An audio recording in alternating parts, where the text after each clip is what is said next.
You know the exact moment.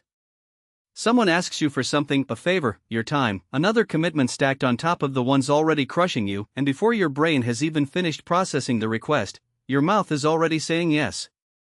You hear the word leave you like it belongs to someone else. And then the person walks away satisfied, and you're left standing there with that familiar weight settling into your chest. Not quite guilt. Not quite anger. Something heavier than both. That yes will cost you the next 3 evenings. It will cost you the sleep you needed. It will cost you the slow, quiet erosion of trust in your own word to yourself. You've been here before. You'll be here again unless something changes. This book is about that change. It's about learning to use the most underrated word in the English language, not as a weapon, not as a wall, but as a compass pointing straight toward the life you actually want. Stay with me. Introduction, the most powerful word you're not using. Imagine it's a Tuesday evening. You're sitting at your desk, staring at a calendar that looks less like a schedule and more like a siege. There's the colleague's going away party you said you'd help organize, even though you've spoken to this colleague maybe 3 times. There's the neighborhood association meeting you agreed to attend because it seemed easier than explaining why you wouldn't. There's the freelance project you took on because turning down money felt irresponsible, even though you were already working 60-hour weeks. And somewhere in the margins, barely visible, is the thing you actually wanted to do this week, the thing that would have made you feel like yourself again. You're not lazy. You're not incapable. You are, by most measures, someone who cares. And that caring, that reflexive generosity, that people-first instinct is exactly what has led you here, to a life that is technically full but doesn't feel like yours. This book is for you. What this book is not. Let's be direct about something before we go any further. This is not a book that will teach you to become cold. It is not a manual for selfishness, not a permission slip to stop showing up for the people you love, and not a philosophical argument that your needs matter more than everyone else's. If that's what you were hoping for, you're going to be disappointed, and honestly, that approach wouldn't help you anyway. The kind of person who reads a book like this is not the kind of person who is in danger of becoming too selfish. If you were genuinely selfish, you wouldn't be overbooked. You wouldn't be resentful. You'd just say no, naturally, without a second thought. The fact that you struggle with this tells you something important about yourself. You are someone who values relationships, who wants to contribute, who takes other people's needs seriously. That is not a flaw. It is a quality. The problem is not the quality, it's that you've been applying it without any system for protecting yourself in the process. Becoming better at saying no will not make you less caring. It will make you someone who can actually sustain their care over a lifetime rather than burning out before 50. What this book is a practical system for using the word no strategically, compassionately, and consistently so that your time, your energy, and your deepest priorities are protected rather than given away by default. You'll understand the neuroscience behind why saying yes is so reflexive for so many people. It's not a character flaw, it's a wiring issue, and you can work with your brain once you understand what it's doing. You'll diagnose your own pattern, which type of chronic yes-sayer you are, so that the solution you apply actually matches the problem you have. And you'll follow a structured, graduated protocol for rebuilding your life from the ground up, whether you're starting with small, low-stakes practice or ready for a complete redesign. The goal is not a life where you say no to everything. The goal is a life where every yes is a genuine yes, chosen, committed, and free of the quiet resentment that comes from a yes you never actually meant. How this book is structured: the book is organized into 3 parts, each building on the one before it. Part 1, The Yes Problem, is about understanding. Chapters 1 through 6 explore what no actually means, why your brain fights you on it, how to identify your own pattern, and what chronic yes-saying is doing to your relationships, your health, and your sense of self. Understanding the problem at this depth is not academic, it's the difference between making a change that lasts and making one that falls apart the moment someone looks at you with disappointment. Part 2, but there is no separate part header in the chapters themselves, runs directly into Part 3, The Reset. Chapters 7 through 10 are the practical core of the book. 3 levels of reset, graduated 4. Wherever you're starting from, plus a long-term sustainability framework for people who have tried to change this before and slipped back. Each protocol is specific. Each one has tracking tables, scripts, day-by-day structure, and honest guidance about what to expect, including the parts that feel hard. The conclusion is not an exercise. It's a reflection, an image of what the other side actually looks like, for the people who do the work. The hidden architecture of a yes life. Before we get into the how, it's worth spending a moment really looking at the what a life organized around automatic yes saying actually looks like, from the inside. It looks productive. From the outside, the chronic yes sayer is often one of the most apparently capable, available, and valued people in any room. They are the colleague who takes on extra projects, the friend who always shows up, the family member who fills the gaps when others can't. They are useful, they are reliable, and they are exhausted in a way that doesn't always show but rarely lifts. From the inside, it looks and feels quite different.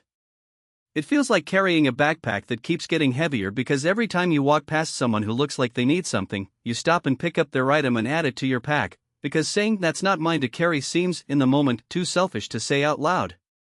The backpack gets heavier. The walk gets harder. And somewhere along the line, you start to wonder whether you've forgotten where you were originally going, because you've spent so long making detours for other people's destinations. The yes life is a life lived primarily in service of other people's agendas. This is not a moral failing. In many cases, it began as a moral strength, a genuine orientation toward generosity and care. But a generosity that has never learned to say stop, to say not now, to say this doesn't work for me. That generosity eventually empties the person who carries it. And an empty person cannot genuinely give.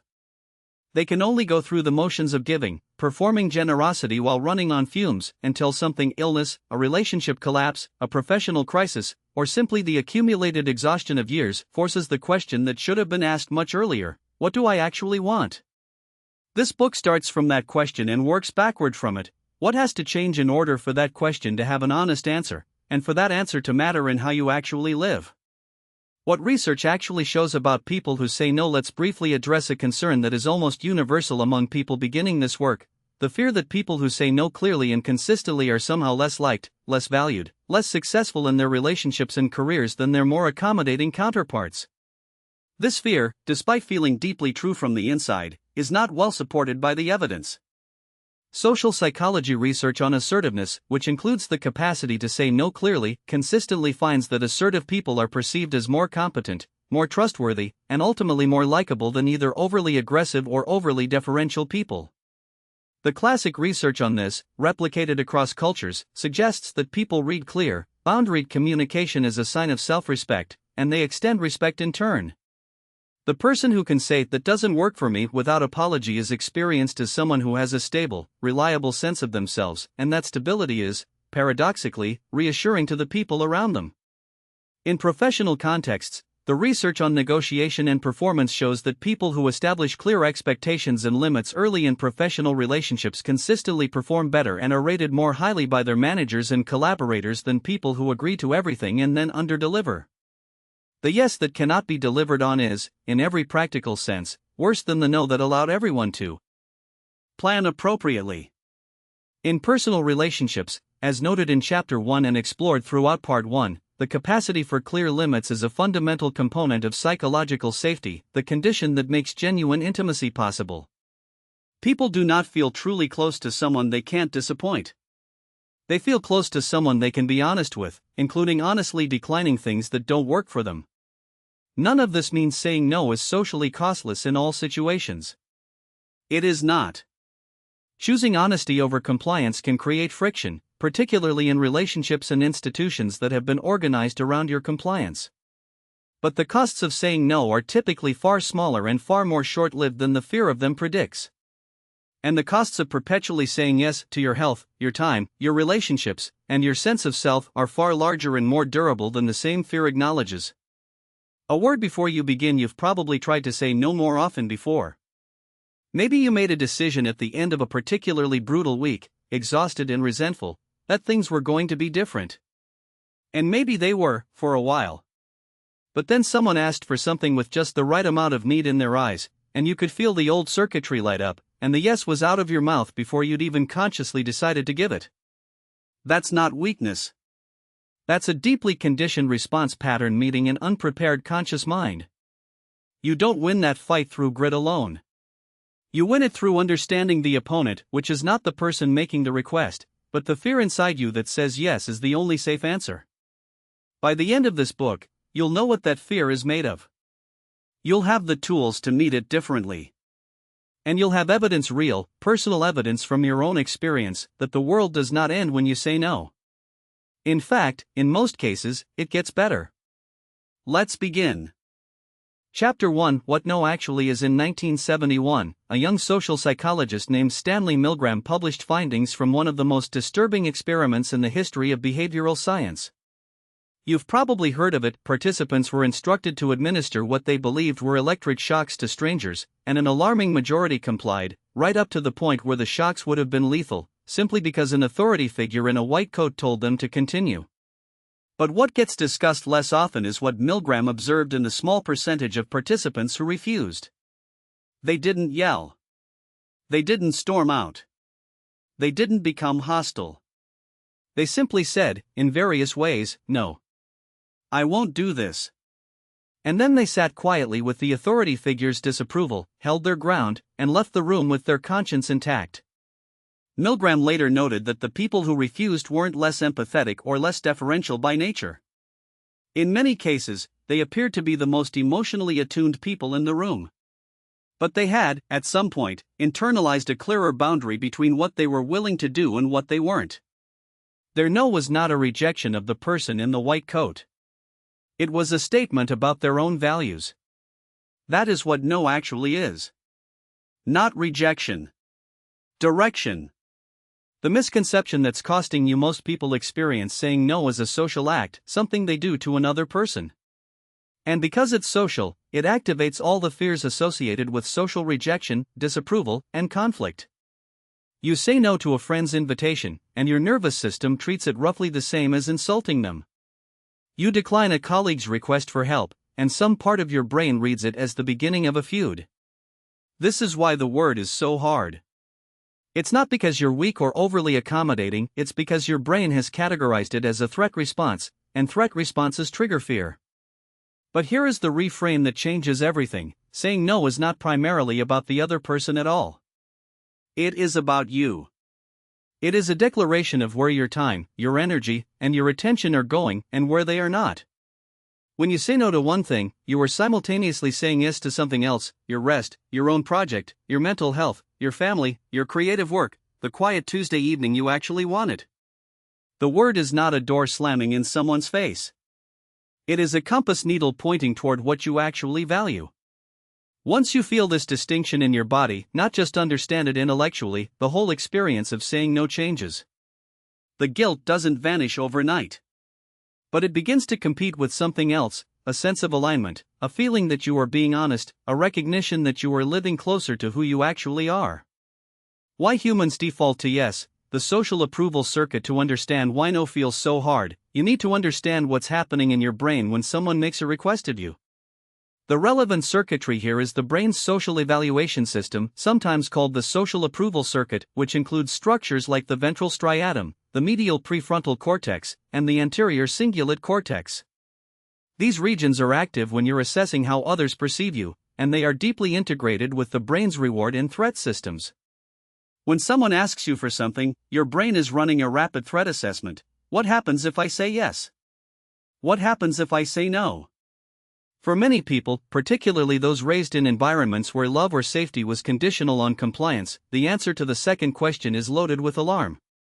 The anticipated response to a no is not just social discomfort but something that registers in the body like actual danger: elevated heart rate, shallow breathing, a knot in the stomach. Neuroscientist Matthew Lieberman's research at UCLA demonstrated that social pain, the pain of rejection, exclusion, or disapproval, activates the same neural regions as physical pain. Your brain is not being dramatic when it treats the prospect of saying no as threatening. It is running a deeply grooved program that associates no with pain. There is also the fawn response to consider. Peter Walker, a psychotherapist who has written extensively on complex trauma, described fawning as one of the 4 primary responses to perceived threat, alongside fight, flight, and freeze. Fawning is the impulse to appease, to comply, to make oneself agreeable in order to neutralize a threat. In early life, particularly for children raised in unpredictable or critical environments, fawning is genuinely adaptive. Saying yes, making yourself useful, not rocking the boat, can be a legitimate survival strategy. The problem is that the nervous system carries these strategies into adulthood long after they've stopped being necessary. You're a grown adult with your own resources, your own apartment, your own income, and your body is still running the compliance program from when you were 8 years old, trying to keep the peace in a household that required it. Understanding this doesn't excuse chronic yes-saying. But it does explain it. An explanation is the first step to change. The selfishness myth lets dismantle the most stubborn misconception head-on: saying no is not selfish. This idea, that prioritizing your own time and energy is a form of taking something from someone else, is one of the most effective traps a chronic yes-sayer can fall into. It keeps the pattern running by making every attempt to change feel morally suspect. Here is the truth: resources are finite. Your time is finite. Your energy is finite. Your attention is finite. These are not selfish facts, they are physical ones. When you agree to something you don't have the capacity for, you're not being generous. You're writing a check your account can't cover. And eventually, the account goes to zero, and the people who were counting on your genuine engagement are left with a burned out, resentful version of you who has nothing real left to give.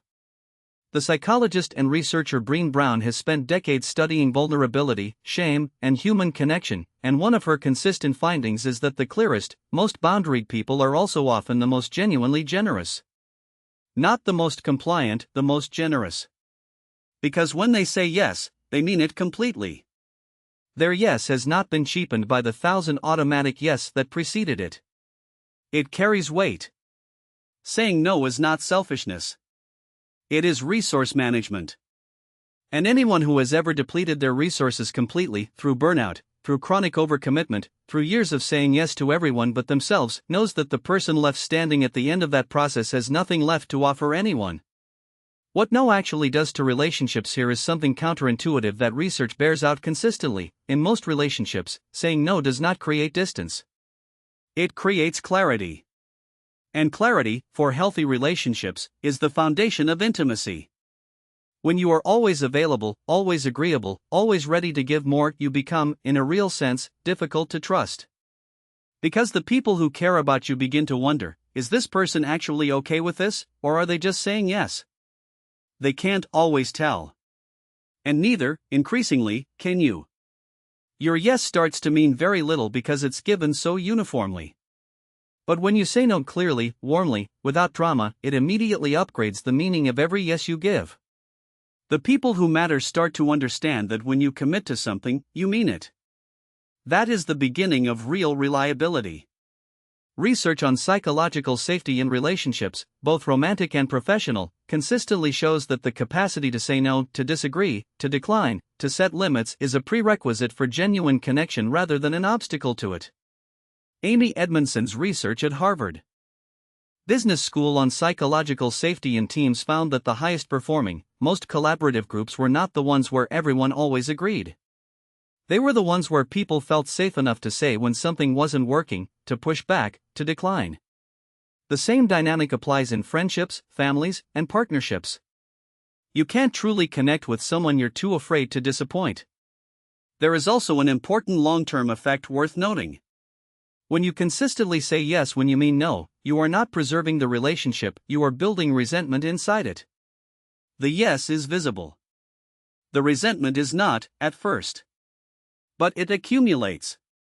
And eventually it leaks out in ways that are harder to manage than a clean, honest no ever would have been.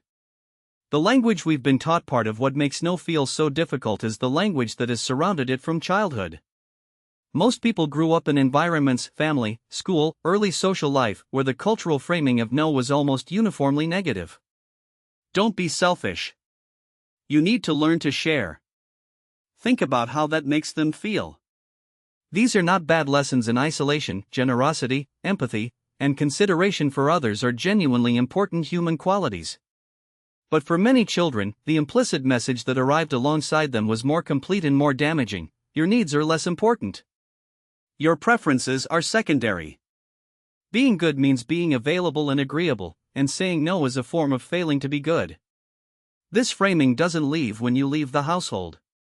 It travels with you into friendships, into work relationships, into romantic partnerships, into every context where the old programming gets a chance to run. You've probably absorbed it so thoroughly that it doesn't feel like programming, it feels like your own value system. It feels like you, genuinely believing that saying no is selfish, cold, or damaging to the people you care about. And the discomfort of interrogating that belief is real, because it's not just an opinion you hold, it's woven into your sense of who you are as a person. But consider this, the same culture that taught you that no is selfish has also produced an epidemic of burnout, boundary collapse, chronic overcommitment, and people who feel that their lives belong to everyone but themselves. A value system that cannot produce sustainable, healthy human beings is worth questioning. The lesson wasn't entirely wrong, generosity and care matter enormously, but the conclusion it arrived at, which is that the only generous answer is always yes, is simply false. And you can hold both things. Care deeply about the people in your life and protect the resources that make that care possible and real. The spectrum of no, one of the reasons no feels so absolute, so final and so devastating is that most people imagine it as a single, blunt instrument. You either give the thing or you don't. You either say the full yes or you say the full no, and the full no feels like a refusal of the person rather than a response to the request. But in practice, there is a full spectrum of no or range of responses that range from I can't do this at all to I can do a smaller version of this to I can do this but not the way it's being asked. Getting comfortable with the full range is part of what makes saying no more usable in real relationships. You don't always need the absolute no. You sometimes need the partial no, the I can give you an hour of advice on this, but I can't manage the whole project, or the delayed no, the I need more time than this request is assuming, or the redirected no, the I can't do this, but here's who might be able to. Each of these is an honest response. Each of them respects both your limits and the other person's genuine need.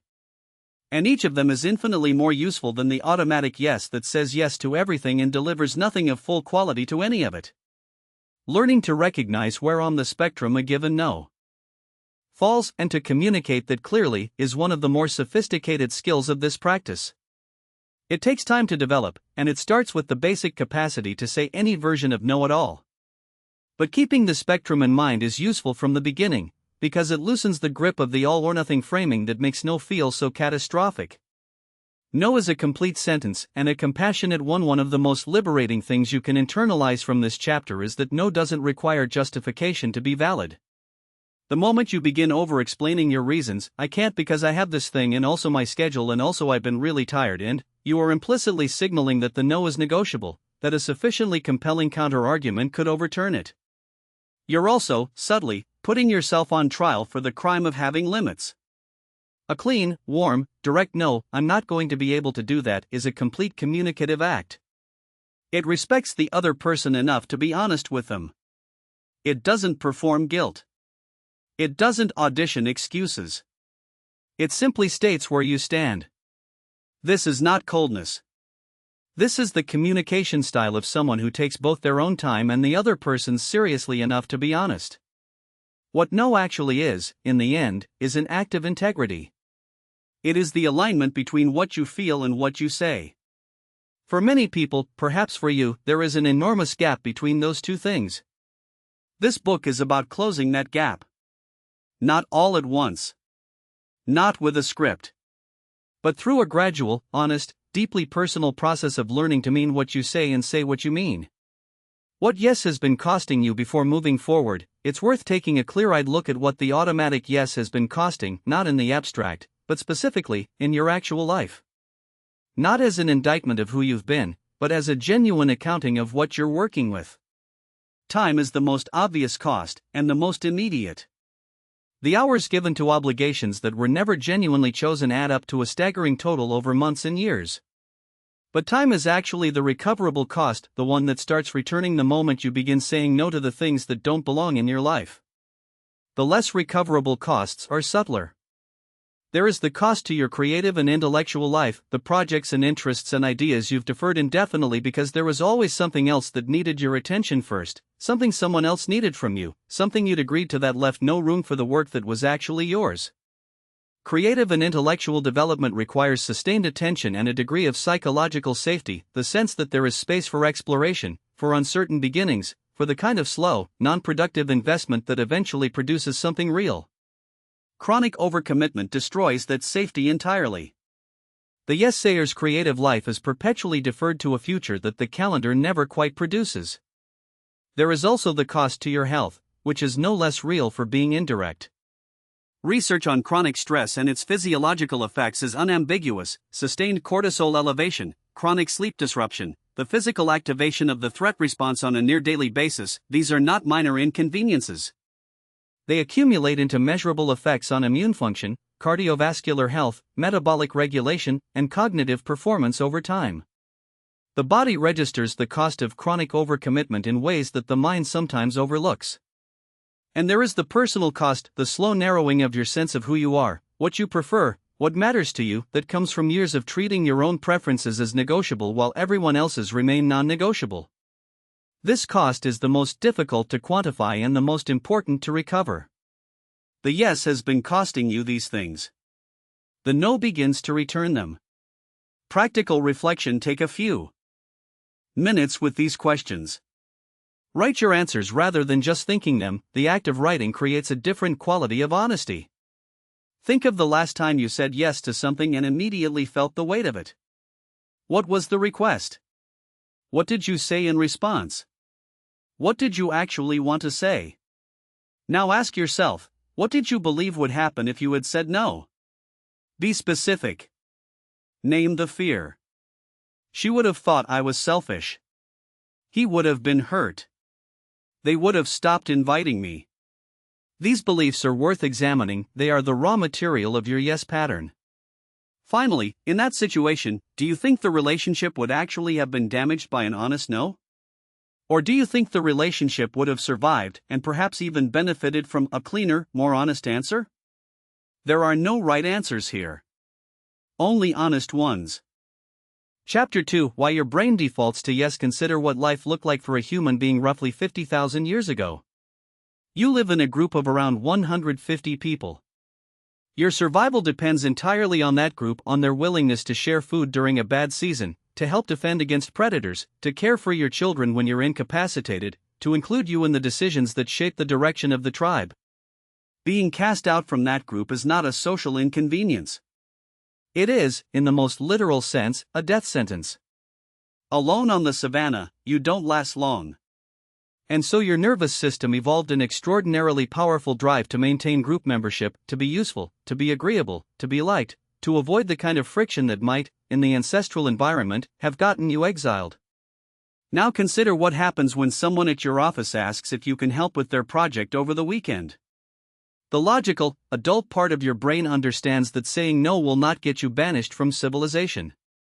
But the ancient part, the part that has been running this program for 50 millennia, activates the same alarm circuitry it would have triggered on the savannah. The threat feels the same, even though the stakes are incomparably lower. Your brain has not caught up to the modern world. And understanding this is not just intellectually interesting, it is practically essential, because it tells you that you are not fighting a simple bad habit when you try to say no more often. You are working against one of the most deeply grooved survival programs your species ever developed. The neuroscience of belonging, the biological machinery behind social belonging, is sophisticated and relentless. When you do something that earns social approval, when you agree to help, when you say yes, when you make yourself useful, your brain releases oxytocin. Sometimes called the bonding hormone, oxytocin creates a warm, diffuse sense of connection and safety. It's the same neurochemical that floods new parents when they hold their infant, the same one that surges during moments of genuine intimacy. When you say yes and someone smiles at you with gratitude, you get a hit of it. The brain registers this as reward and files it away. Doing this again is good. The reverse process is equally potent. When you say no, or when you imagine saying no and anticipate the disappointment that might follow, a different system activates. The threat detection circuitry, centered in the amygdala, treats social disapproval as danger. This is not a metaphor. Social neuroscience research has consistently found that social exclusion and rejection activate the same neural pathways as physical pain. Matthew Lieberman's work at UCLA using fMRI scanning showed that participants who were excluded from a simple online ball-tossing game showed activation in the dorsal anterior cingulate cortex, a region strongly associated with the distress component of physical pain. Your brain does not have a separate, softer category for social hurt. It uses the same alarm. This means that when you feel that spike of anxiety before saying no, that flutter in your chest, the slight tightening in your throat, you are not being irrational or dramatic. You are experiencing a genuine neurological threat response. Your body is preparing to deal with what it believes might be a dangerous situation. The fact that the danger is a colleague's mild disappointment rather than a predator's approach doesn't reduce the physiological intensity of the response. That's not a character flaw. That's a mismatch between your ancient hardware and your modern circumstances. Cortisol and the fear of the no beyond oxytocin. There is a second chemical player that keeps chronic yes-sayers locked in their pattern: cortisol, the primary stress hormone. When the brain detects a threat, social or physical, it triggers a cortisol release that sharpens attention, suppresses non-essential functions, and prepares the body for defensive action. In acute, short-term situations, this is valuable. The cortisol burst that happens before a difficult conversation gets you focused and alert. But chronic anticipatory stress, the ongoing low-level anxiety of someone who lives in constant fear of disapproval, who always braces for the moment they might disappoint someone, produces a sustained cortisol elevation that research consistently links to impaired decision-making, reduced empathy, sleep disruption, and difficulty with anything requiring sustained cognitive effort.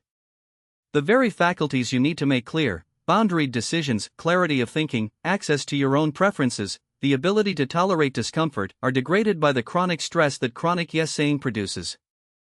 It is a vicious cycle. The fear of saying no creates the cortisol that makes it harder to say no, which deepens the pattern, which perpetuates the fear. What breaks this cycle is not willpower. Willpower operates in the prefrontal cortex, the rational, deliberate part of the brain, but under elevated cortisol and threat response, the prefrontal cortex goes partially offline.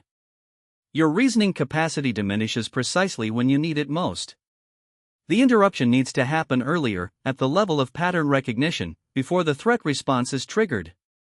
This is why the protocols in the second half of this book are built around structure, scripts, and pre-decided responses rather than in-the-moment willpower. You prepare the answer before the question arrives, so you're not trying to be rational in the middle of a threat response. Modern amplifiers, the world that rewards the yes, the ancient wiring would be manageable on its own. What makes chronic yes-saying so acute in the contemporary world is that modern culture has built an elaborate superstructure on top of the brain's baseline approval-seeking, a set of social norms, economic incentives, and technological systems that reward continuous availability and penalize anyone who draws a limit. Consider the always-on work culture that has become standard in most professional environments. Email and messaging apps have eliminated the natural boundaries that time and geography once provided. Before smartphones, leaving the office meant leaving. Now, the office follows you home, into your evenings, into your weekends, into your vacations. The implicit expectation in many workplaces is that a good employee is a responsive employee, that being available, agreeable, and ready to take on more is a professional virtue. Saying no to additional work, or declining to respond outside working hours, is often framed as a lack of commitment, even when the alternative is a workforce running on empty. Then there is the social media layer. Platforms like Instagram, LinkedIn, and Twitter have gamified social approval in ways that exploit the brain's baseline oxytocin-seeking behavior. The like button is a dopamine delivery mechanism. Each approval signal creates a small reward, and the anticipation of those signals shapes behavior even when you're offline. People who have grown up in the social media era have had their approval-seeking circuitry trained more intensively than any previous generation. The reflex to present yourself as helpful, available, productive, and likable is not just neurological, it's been socially conditioned through thousands of micro-rewards. The hustle culture narrative adds a third layer. The glorification of overcommitment, the idea that a full calendar is a sign of success, that saying yes to every opportunity is how driven people operate, that sleep is for the weak and boundaries are for the underambitious, has made chronic overcommitment not just a personal habit but an aspirational identity. Saying no, in this cultural context, carries the additional stigma of seeming lazy, unambitious, or lacking the resilience that the culture prizes. This is not an accident.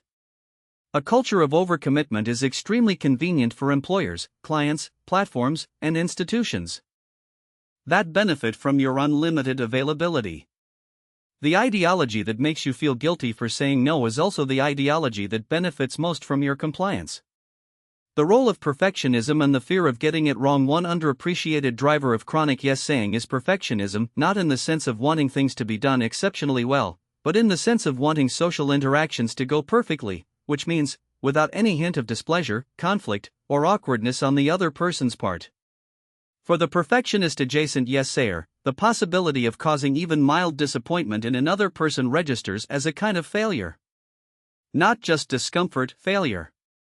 Something that went wrong that should have been prevented. This perfectionism operates on a profoundly uneven standard. The discomfort caused to themselves by saying yes to something they didn't want? That doesn't count as a problem to be avoided. The mild awkwardness of saying no to an acquaintance's request? That is unacceptable and must be prevented. The asymmetry is so deep that it often doesn't register consciously, it simply feels like caring about others, which is a value, rather than like a double standard that systematically discounts one person's needs entirely. Perfectionism of this kind is often fueled by a specific cognitive distortion, the belief that other people are far more fragile than they actually are. That a no will devastate rather than briefly disappoint, will damage rather than briefly confuse, will end rather than temporarily complicate. This belief is rarely tested in the experience of people who habitually avoid the no, because the no is so rarely given. If you never say no, you never gather the evidence that people are actually capable of handling it. And so the belief persists, untested and increasingly entrenched, powered by every yes you give as confirmation that the alternative would be too costly. The antidote to this specific manifestation of the yes pattern is, again, evidence. Not argument. Not a shift in philosophy. Evidence, the specific, personal, undeniable observation of what actually happens when you say no to people who matter to you. In almost all cases, they handle it. They may be briefly surprised or disappointed. They then move on. The relationship survives. You find out that the people in your life are sturdier than your fear believed them to be. And that discovery, which only comes from the practice of actually saying no, is one of the most liberating things available in this whole process. Why willpower is the wrong tool. Every person who has struggled with chronic yes-saying has tried willpower at some point. You make a decision, usually at a low point, you're burned out, you're resentful, you're staring at a calendar that belongs to everyone but you, and you resolve that this is going to change. You're going to start saying no. You're going to protect your time. And then someone makes a request with just enough need or just enough warmth, and the old circuitry fires, and your mouth is open before your resolution had a chance to intervene. This is not a failure of character. It is a predictable failure of strategy. Willpower is a finite, depletable resource. Roy Baumeister's research on what he called ego depletion established that the capacity for self-regulation diminishes with use, like a muscle that fatigues. And the problem with relying on willpower to say no is that the moments when you most need to say no are precisely the moments when your willpower reserves are lowest. You're tired, you're under social pressure, you're emotionally activated, you're at the end of a long day. The tank is already running near empty when the test arrives. Social psychology research on what's called approval motivation, the degree to which people shape their behavior to earn others' approval, shows consistently that high approval motivation individuals don't simply need to want their boundary more strongly. Desire is not the bottleneck. They already want to say no. They want to protect their time. They are often acutely aware of the cost of their yes. What they lack is not motivation but a reliable mechanism for converting the motivation into action before the approval-seeking circuitry overrides it. The root of chronic yes-saying is fear. Fear of disapproval. Fear of conflict. Fear of being seen as selfish, cold, or difficult. Fear, in some cases, of what might happen to your identity if you stop being the person who is always available. Willpower doesn't dissolve fear.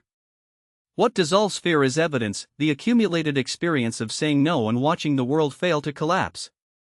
And that evidence can only be gathered through practice, which is why the reset protocols in this book are designed as graduated experiments rather than sudden transformations. You don't talk your way out of a fear. You walk through it, one manageable step at a time, until you have enough evidence to trust yourself and the people around you with an honest answer. The compounding effect: when each yes makes the next one harder, there's a mechanism in chronic yes saying that doesn't get enough attention, the way each individual yes raises the threshold for the next no. When you have said yes to someone consistently over months or years, you have been implicitly training both of you in a particular expectation. You've established a baseline. And any departure from that baseline, any instance where the yes doesn't arrive, will be experienced by both parties as a deviation from normal rather than as a reasonable response to a new situation. This is the ratchet effect of yes saying. Every yes you give in a relationship slightly tightens the social expectation around future yes. The person who has always received your yes begins to experience your availability as a feature of the relationship, not a gift you continually give. And you begin to experience their expectation of your yes as a form of obligation because you've demonstrated, repeatedly, that the yes is what you do.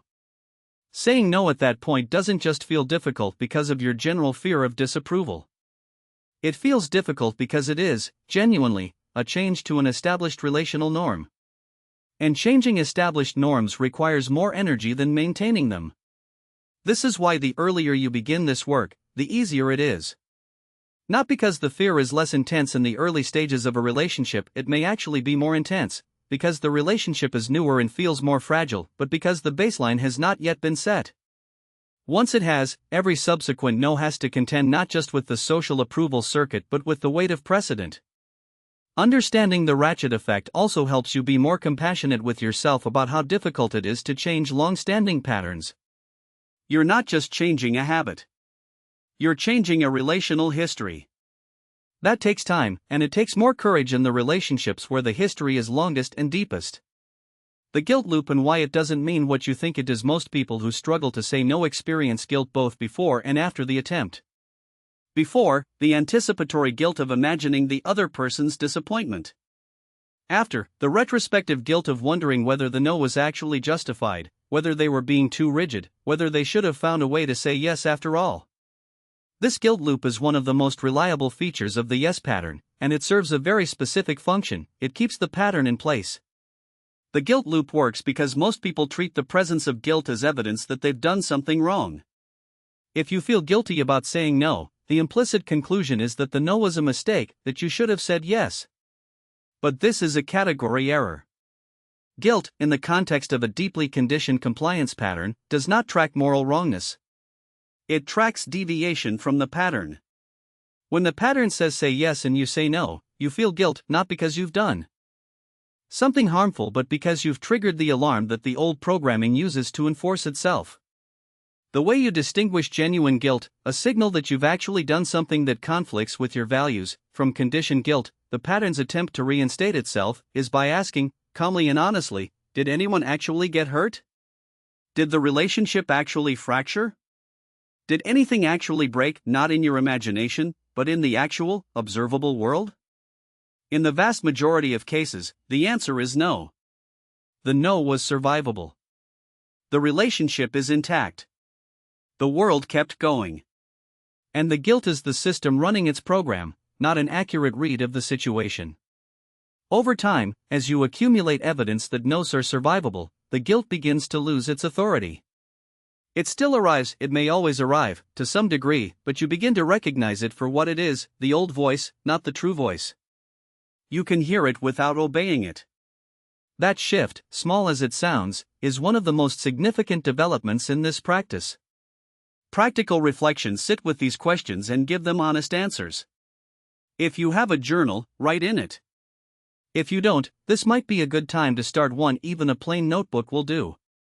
Think back through the past week. Identify 3 times you said yes to something when some part of you was already saying no. For each one, notice what the fear was. Was it disapproval? Conflict? Looking selfish? Being excluded from something? Getting these fears named clearly is more useful than any script you could memorize. Now consider the culture of your workplace or your main social environment. What are the implicit norms around availability and helpfulness? Is there a price you believe you would pay for saying no more often? Name that price as specifically as you can, not the vague sense that things would be different, but the specific thing you're afraid would happen. Finally, think of someone in your life who says no comfortably, someone who declines things without apparent guilt and seems to manage their time with genuine intention. How do you actually feel about that person? Do you respect them less? Or do you secretly respect them more? Your honest answer to that question tells you something important about whether your fear of saying no matches reality. Chapter 3. The Yes Auditor. Researcher at the University of California, Berkeley, once ran a simple experiment. She asked participants to recall the last time they agreed to something they didn't want to do. Almost everyone could produce an answer within seconds. When asked why they said yes, the reasons were remarkably consistent across different ages, genders, and backgrounds, but what was striking was how different the underlying fear structure was from person to person. Some people said yes because they were terrified of being disliked. Others said yes because they felt it was their duty, regardless of their own preference. A third group had agreed out of ambition or opportunity and then found themselves overwhelmed. A fourth group said they honestly hadn't thought about whether they wanted to. The yes had come out automatically, without any real decision happening at all. 4 people. For different reasons. For different problems that look identical from the outside but require completely different solutions. This chapter is about figuring out which one you are, because the path out of chronic yes-saying depends entirely on where you went in. The 4 profiles. The pleaser says yes to keep the peace.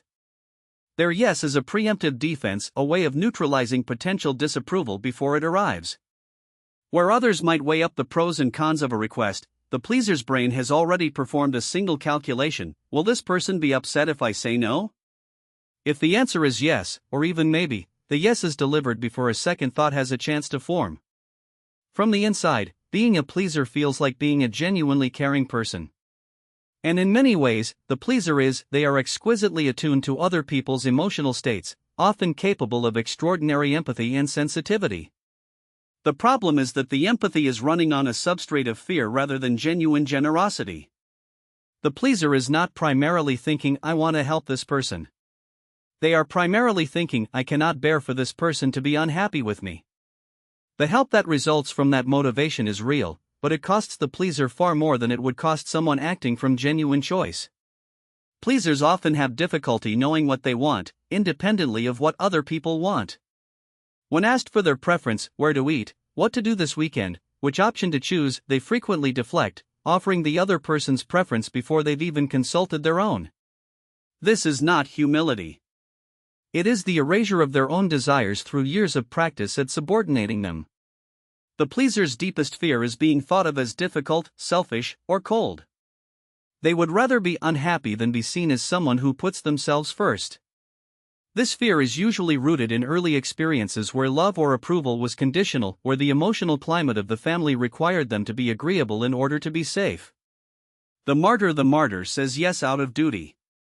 Unlike the pleaser, who says yes to manage other people's emotions, the martyr says yes because they believe it is their responsibility, their moral obligation, to do so. The martyr often has an explicit or implicit belief that being needed is the same as being valuable, and that saying no is a form of moral abdication. From the inside, being a martyr has a particular quality of righteousness to it. The martyr is frequently aware that they are doing more than their fair share, and there is an element of pride in this, a story they tell themselves about their own sacrifice and reliability that is simultaneously genuine and deeply self-serving. They need to be needed. They need to be the one who shows up. The sense of identity they've built around being dependable is so central that saying no would feel like dismantling themselves. But the martyr's yes is never entirely clean.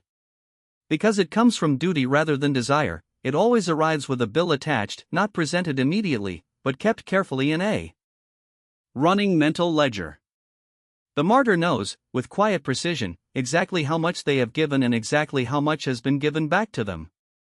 When the ledger feels unbalanced, the resentment begins. And the martyr's resentment has a particular bitterness to it, because they can't quite allow themselves to acknowledge it. After all, they chose to say yes. Didn't they? The martyr's deepest fear is irrelevance. Not being needed means not mattering. And that fear is often more profound and more painful than they've allowed themselves to examine.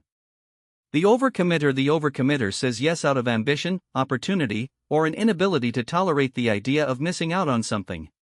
Where the pleaser is driven by fear of disapproval and the martyr by duty, the overcommitter is driven by appetite and expansive, enthusiastic sense that more is more, that every open door should be walked through, that every interesting project, experience, or connection is worth adding to the pile. From the inside, being an overcommitter feels like living at maximum. In the early stages, it feels genuinely exciting, the calendar is full, the projects are multiplying, the opportunities are arriving. What the overcommitter misses, in the initial excitement, is the compounding weight of every yes they've said. The invitation that seemed like a great networking opportunity 3 months ago is now just another Thursday night obligation. The side project that felt thrilling in October is now a source of guilt in March. The overcommitter's collapse is usually more dramatic than the pleasers or the martyrs because they tend to operate at higher intensity and say yes to bigger things. They don't just agree to cover a colleague's shift, they agree to lead the entire project, speak at the conference, and mentor 3 junior employees simultaneously. When the system breaks, it breaks loudly: missed deadlines, cancelled commitments, apologies owed in multiple directions. The overcommitter's deepest fear is invisibility, the sense that if they slow down, stop taking on more, step back from the relentless accumulation of projects and experiences, they will somehow become less interesting, less impressive, less alive. The drifter says yes not out of fear, duty, or ambition, but out of the absence of direction. They haven't decided what they want, so they have no framework for evaluating what gets a yes and what gets a no. Every request is assessed in a vacuum, with no reference point, no defined priorities, no values clearly enough articulated to be useful. The result is a life shaped entirely by other people's agendas, not because the drifter is especially afraid of disapproval or especially driven by duty, but because they have no competing agenda of their own to defend. From the inside, being a drifter can feel comfortable at first. There's a pleasant looseness to a life with few strong preferences, a kind of openness that can masquerade as flexibility. But the drifter's comfort is gradually hollowed out as they look around and realize they have spent years moving in directions they never chose, accumulating commitments that reflect other people's priorities, living in a life that fits them the way a borrowed coat fits approximately, but not quite. The discomfort isn't acute. It's a slow, persistent sense of misalignment, a feeling that something is off but an inability to name exactly what it is. The drifter's challenge is different from the others. They don't need to overcome a fear first. They need to build a self, to do the work of identifying what they actually value, what actually matters to them, what kind of life they are trying to create. The no comes after the clarity, not before it. The drifter in depth, building direction before building limits. The drifter deserves particular attention because the work they need to do before the boundary setting practice becomes possible is qualitatively different from the work the other types need. The pleaser, martyr, and overcommitter all know. At some level, what they want, they have preferences, they have desires, they have things they would choose if the obstacle of fear or duty or overenthusiasm were removed. Their work is about removing that obstacle. The drifter's work is upstream from that. They need to build the preferences before they can protect them. They need to do the values work, the self-inquiry work, the slow and often unfamiliar process of consulting their own interior enough times and in enough depth that a genuine preference begins to emerge and stabilize. This work is often uncomfortable for drifters in a specific way. The vagueness of their preferences has frequently been experienced as flexibility or agreeableness, positive qualities, qualities they may have been praised for, qualities that have made them easy to be with and easy to accommodate. Admitting that the vagueness is actually the absence of a self, or more precisely, the absence of a self that has been consistently consulted and trusted, is a harder admission than it might appear. It requires sitting with the discomfort of not having a ready answer to the question, what do you actually want, and treating that discomfort as informative rather than as something to immediately resolve by deferring to someone else. For drifters, the practical starting point is often a values inventory, a structured attempt to identify, not what they think they should value, but what they genuinely and consistently respond to in their own life. What makes them feel fully alive? What makes them feel vaguely hollow? What kinds of work leave them energized rather than depleted? What relationships feel nourishing versus draining? These questions don't produce instant answers, but returning to them regularly, over weeks and months, begins to produce patterns. And patterns become values. And values become the foundation of a real, functional no. How to identify your primary type? You may recognize yourself clearly in one of these profiles, or you may see yourself in two or three of them. Most people have a primary type with secondary elements, a pleaser who also has some martyr tendencies, or an overcommitter with a drifter's lack of clearly articulated values. What you're looking for is the primary driver, the central fear or pattern that is generating the most chronic yes in your life. The self-scoring audit at the end of this chapter will help you quantify this. But before you get to the numbers, notice your immediate, gut-level response to each profile as you read it. The one that made you feel slightly seen, slightly defensive, slightly recognized, that's probably your primary type. The overlap problem: when you're multiple types at once, most people who take this audit discover that they score meaningfully in more than one category. This is not a problem with the audit, it reflects the reality that the underlying fears often coexist and reinforce each other. A person might have high pleaser scores driven by a genuine terror of disapproval, alongside high overcommitter scores driven by an ambitious, opportunity-hungry personality, with a layer of martyr behavior that kicks in once they've taken on more than they can handle and begin resenting the obligations they created. When you have multiple elevated scores, the question to ask is, which type generates the yes that cost me the most? Not which type I score highest on, but which pattern does the most damage to my time, my relationships, and my sense of self. For some people, the pleaser yes are relatively harmless. They agree to low-stakes social things they don't particularly want to attend, and the cost is mild inconvenience. But the martyr pattern around their professional life is generating serious resentment and chronic overload. For others, the overcommitter pattern is the primary source of burnout, while the pleaser behavior is mostly confined to close family relationships. When you understand where the pattern is most costly, you can direct your initial effort there rather than trying to address all four types simultaneously. Trying to change everything at once is itself a form of overcommitment, appropriate, in a dark comedy way, for the very pattern you're trying to address. What secondary types tell you? Your secondary type, the second highest scorer in your audit, is worth paying attention to as well, not as the primary target of your reset work but as the context that makes the primary type harder to address. The pleaser whose secondary type is drifter has a double problem. Not only do they fear disapproval when they try to say no, but they lack the clearly defined values that would give the no a foundation. For them, the work involves both the boundary-setting practice of the pleaser reset and the prior values identification work that gives the drifter clarity. Neither piece can be skipped. The martyr whose secondary type is overcommitter has a different compound problem. They feel morally obligated to say yes, martyr, and they are also genuinely excited by new opportunities, overcommitter, which means both their ethics and their ambition are working against their ability to limit themselves. For them, the structural tools of the overcommitter reset, pre-decided limits, calendar protection, structural constraints that intercept the yes before either duty or enthusiasm can fire, are probably the most useful starting point, even though the deeper work is the martyr's, dismantling the equation between being needed and being valuable.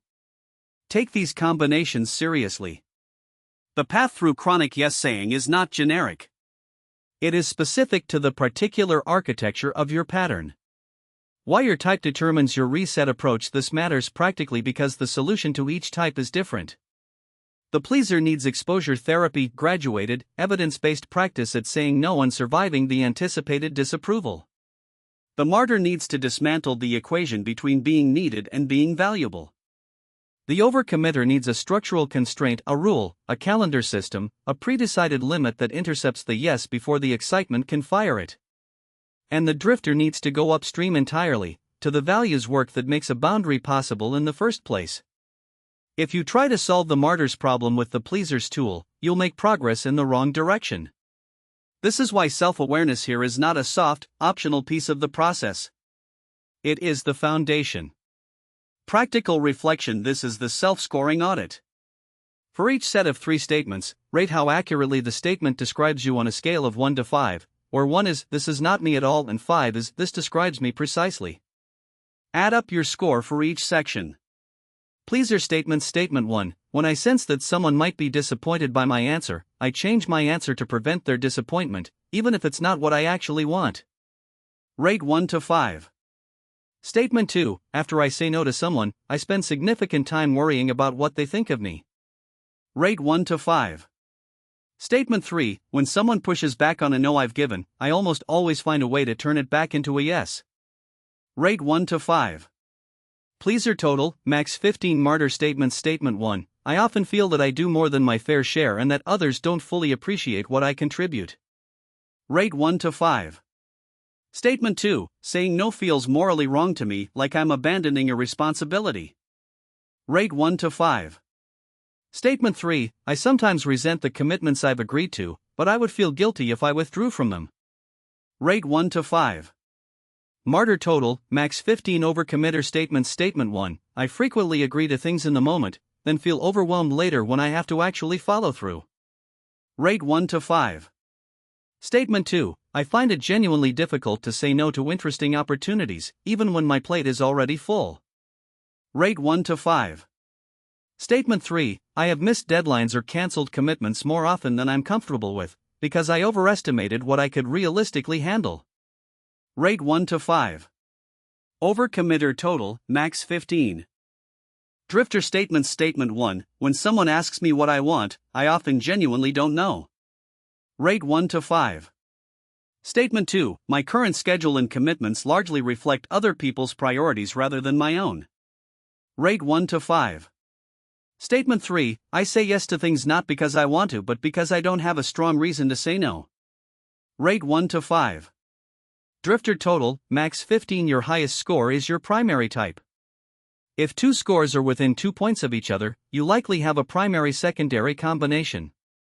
Keep both in mind as you move into the reset chapters. The protocol that matches your primary type is the one to start with, and the secondary type will inform the edges of your work. Chapter 4, The Resentment Problem. In the early 1980s, sociologist Arlie Hochschild at the University of California, Berkeley began studying the invisible labor that certain workers, primarily flight attendants, nurses, and service workers, were required to perform as part of their jobs. She called it emotional labor, the management of one's own feelings in order to fulfill the emotional requirements of a role, to maintain a pleasant exterior while suppressing or transforming whatever internal experience might interfere with it. Her landmark book, The Managed Heart, introduced a concept that has since spread far beyond the workplace into every domain of human life. Because emotional labor, it turns out, is not just a professional phenomenon. It is what every chronic yes-sayer does, every single day. When you say yes to something you don't want to do, you don't just agree to the task. You agree to manage your own resentment about the task, to suppress the part of you that would rather be somewhere else, to perform willingness while feeling its opposite. You are doing the thing and also doing the work of making it look and feel like you want to do the thing.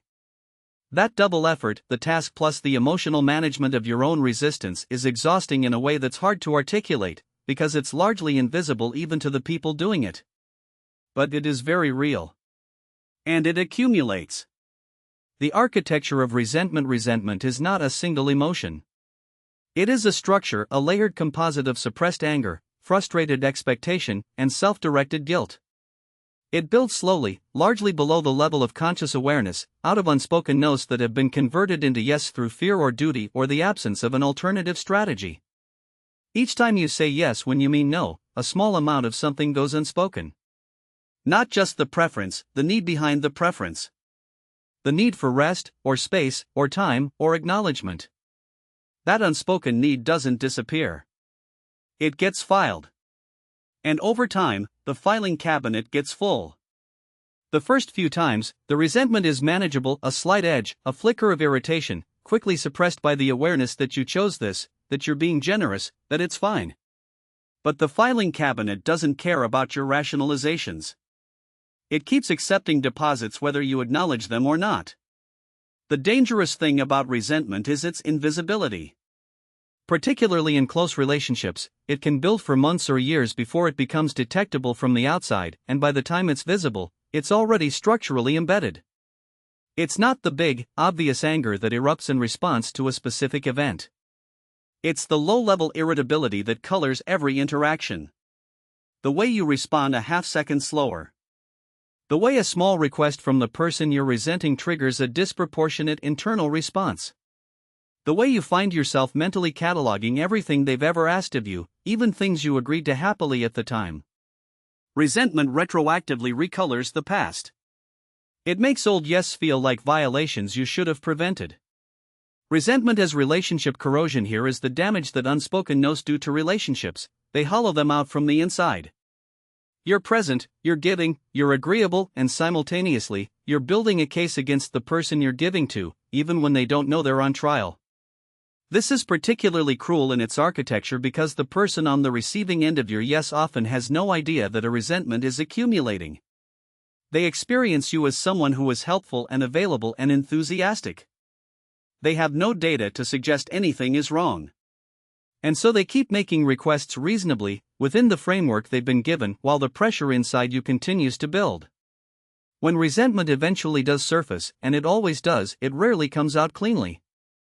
It doesn't say I'm resentful because I've been saying yes when I meant no for 2 years and I've never told you. It comes out as a disproportionate reaction to something small, a tone of voice, a misplaced request, a moment of carelessness that becomes the detonator for something that's been accumulating since before either of you can clearly remember. The person on the receiving end is confused, because the reaction doesn't match the precipitating event. And the person expressing the resentment is ashamed, because they know rationally that this particular thing doesn't warrant this level of response, but the tank has been full for too long and there was no other valve. This dynamic is corrosive to relationships not just in the moment of eruption but in the aftermath. Because once you've expressed resentment disproportionately, you've now introduced shame into the mix, which tends to shut down the very conversation that might actually resolve the underlying pattern. The shame makes it hard to explain what's really happening. The explanation gets buried under apology. The pattern continues. What emotional labor actually costs? Arlie Hochschild identified something that subsequent research has repeatedly confirmed: sustained emotional labor has a measurable cost to the person performing it. It is not simply tiring, it is specifically depleting in a way that ordinary physical or cognitive labor is not. When you manage your own genuine emotional responses as a matter of routine, suppressing, transforming, redirecting, you gradually lose the ability to access those responses clearly even when it's appropriate and safe to do so. The person who has spent years suppressing their own no often finds, when they begin to try to access it, that they can't locate it with any precision. They know vaguely that something is wrong, that they're tired, that they're resentful, but the direct signal from their own preferences has been suppressed so consistently that they've lost trust in it. This is one of the subtler costs of chronic yes-saying that doesn't get enough attention: the erosion of self-knowledge. When you override your own preferences repeatedly and consistently, you gradually stop consulting them. The preference is there, the body knows what it wants, but the reflex to suppress it happens so quickly and so automatically that the preference barely registers before it's been managed away. Over years, this produces people who are genuinely uncertain what they want, who feel vaguely empty or directionless, who have difficulty making decisions not because they are indecisive by temperament but because they have practiced ignoring their own inner compass so thoroughly that it no longer seems reliable. Research on burnout, which is distinct from ordinary tiredness and involves emotional exhaustion, depersonalization, and reduced personal accomplishment, consistently identifies emotional labor without adequate recovery as one of the primary pathways into its worst manifestations. Christina Maslach, whose work at Berkeley essentially established burnout as a research-worthy phenomenon, identified the mismatch between what people feel and what they are required to display as one of the key drivers. People who chronically perform positivity, agreeableness, and willingness that they don't actually feel are burning a fuel they're not replacing. And unlike physical exhaustion, emotional exhaustion is harder to recognize, harder to explain, and much harder to recover from. How resentment damages self-worth. There is a dimension of the resentment problem that is even more personal and more damaging than its effect on relationships: what it does to your relationship with yourself. Each time you override your own preference in order to give someone else what they want, you are implicitly communicating something to yourself: your preferences don't matter as much as theirs. Do this often enough and the communication becomes a conviction.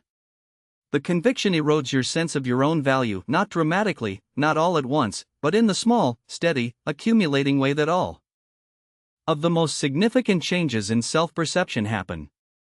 People who have been chronic yes-sayers for many years often describe a particular quality of self-abandonment, a sense of not quite knowing who they are outside of what they do for other people, a difficulty identifying their own preferences, a strange emptiness where their sense of self should be. This is not melodrama. It is the natural result of having organized your identity around accommodation rather than around the authentic expression of your own values and preferences. When you are always the one who adjusts, always the one who finds a way to make the other person's needs work, you gradually lose the habit of asking what would make your needs work. And a self without a practice of self-inquiry becomes difficult to inhabit. The invisible transaction. There's a particular structure to the resentment that builds in relationships where one person chronically gives more than they want to and never voices the no. The structure is transactional. The person who keeps saying yes is keeping a running account, consciously or not, of what has been given and what has been received in return. This is not cynicism, it is an almost universal human tendency, identified by social psychologists across cultures. When people give, they have an implicit expectation of reciprocity.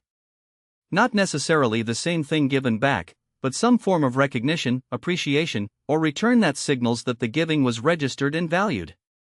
In healthy relationships, this exchange happens naturally and without much deliberation.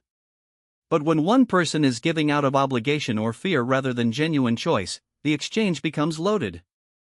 The yes they gave was not freely offered, it was extracted by the dynamics of the situation, and so the implicit ledger entry is larger than it would have been for a genuinely chosen contribution. The same act of help, when given from choice versus from compliance, carries very different weights in the internal account. What makes this invisible transaction so damaging is that the person on the receiving end of all these yes usually has no idea the account is being kept. They experience the relationship as functional and the other person as generous and available. They haven't been told that the generosity is strained, that the availability is costing more than it appears to, that the quiet helpfulness they've been relying on has been slowly writing checks against a depleting account. And when the account finally reaches zero, when the resentment surfaces, when the explosion happens, when the withdrawal arrives, they are genuinely bewildered. Because from their vantage point, nothing was wrong. The only data they had was the yes. This is one of the most important arguments for voicing the no before the resentment builds. It gives the other person the information they need to participate in a fair and honest relationship. Most people, when told clearly that something isn't working for you, will adjust. They are not trying to exploit you. They are simply operating on the data you've given them, and the data you've been giving them says yes, it's fine, I'm happy to help. Changing that data by saying no is not a betrayal of the relationship. It is the upgrade that makes the relationship real. What recovery actually looks like. The antidote to resentment is not a management strategy for the resentment that's already there, though there is work to be done on clearing the backlog. The real antidote is preventing the accumulation in the first place, which means learning to voice the no before the resentment has time to form. This sounds simple. It is not. For many people, especially those with long-established patterns of yes-saying, there is a significant lag between the moment they feel the no internally and the moment they have access to it consciously. The emotional labor runs so fast and so automatically that the preference is suppressed before awareness can catch it. The work of this recovery, at the early stages, is largely the work of slowing down that process, creating enough space between the request and the response to actually notice what's happening inside you before the automatic yes fires. This is why the protocols in the second half of this book begin with such simple, small-scale practice. Not because the stakes aren't high, they are. But because the mechanism you're trying to retrain is operating at a speed that requires patience and repetition to interrupt. You're not changing your mind. You're rewiring a reflex. And reflex rewiring is necessarily slow, necessarily practice-based, and necessarily marked by false starts. The goal is not perfection. The goal is shorter and shorter lag times between what you feel and what you say, until eventually you have access to the no before the yes is already out of your mouth. When the resentment has already built, clearing the backlog. What do you do when you arrive at this work with a substantial backlog of resentment already in the system, toward specific people, toward specific commitments, toward the overall shape of a life that you agreed your way into? The reset protocols in the second half of this book are primarily forward-facing. They help you prevent new resentment from accumulating. But the resentment that's already there requires some additional attention. First, it is worth separating the backlog by source. Some resentment is directed at specific people who have benefited from your chronic yes-saying and whose expectations of your availability have become, over time, a genuine burden on you. Some is directed at specific commitments, obligations you've been carrying for months or years that you didn't fully choose and can't seem to release. Some is diffuse, a general, unfocused heaviness that doesn't attach to any particular person or situation but colors everything with a low-level bitterness that you'd rather not feel and can't quite seem to shift. The resentment towards specific people often requires a conversation, not necessarily a dramatic confrontation, but an honest statement of what's been true. I've been saying yes to this for a long time and it's been costing me more than it appears. I need to change that. This kind of honesty is uncomfortable, and the other person's response can range from relieved understanding to genuine confusion to hurt. But the alternative, carrying the resentment indefinitely without naming it, is not actually a kind choice, for you or for them. Named resentment gives the relationship the chance to change. Unnamed resentment simply corrodes it. The resentment towards specific commitments often dissolves, at least partially, once you release the commitment, once you actually withdraw from the thing you've been doing out of obligation and feeling resentful about. There is sometimes a period of guilt immediately after the withdrawal, and sometimes pushback from the people the commitment served. But the relief that follows genuine withdrawal from a genuinely unchosen obligation is one of the cleaner feelings available to a person doing this work. The body knows the difference between a burden set down and a burden merely shifted. The diffuse resentment is the hardest to address directly, because it doesn't have a clear target. It is the accumulated residue of years of chronic compliance, a general state of low-level grievance with the structure of your life. For this, the most effective medicine is time plus the ongoing practice of genuine choice. As the proportion of things in your life that are genuinely chosen increases, the diffuse resentment has less and less new material to draw on. It doesn't disappear overnight. But it fades, in the way that things you no longer feed eventually do. Practical reflection. These questions are designed to surface the resentment that may already be present in your life, and to help you begin tracing it back to its source. Think of someone in your life toward whom you feel a persistent, low-level irritation that you have difficulty fully explaining. It might be a family member, a colleague, a friend. Without judgment, ask yourself, how many times in the last year have I said yes to this person when I meant no? Be honest. The correlation between unexplained resentment and accumulated unspoken no's is almost always there once you look for it. Now think about your own energy levels at the end of a typical week. On a scale of genuinely exhausted to genuinely satisfied, where are you? If you're consistently landing on exhausted, ask yourself how much of that exhaustion is the work itself versus the emotional labor of managing your own responses while you do the work. Finally, pick one relationship in your life where you've been suppressing a no for a long time, something you keep agreeing to that you have no real desire to keep agreeing to. Imagine, in as much detail as you can, what it would feel like to say no to it. Notice where your body tightens. Notice what the fear says.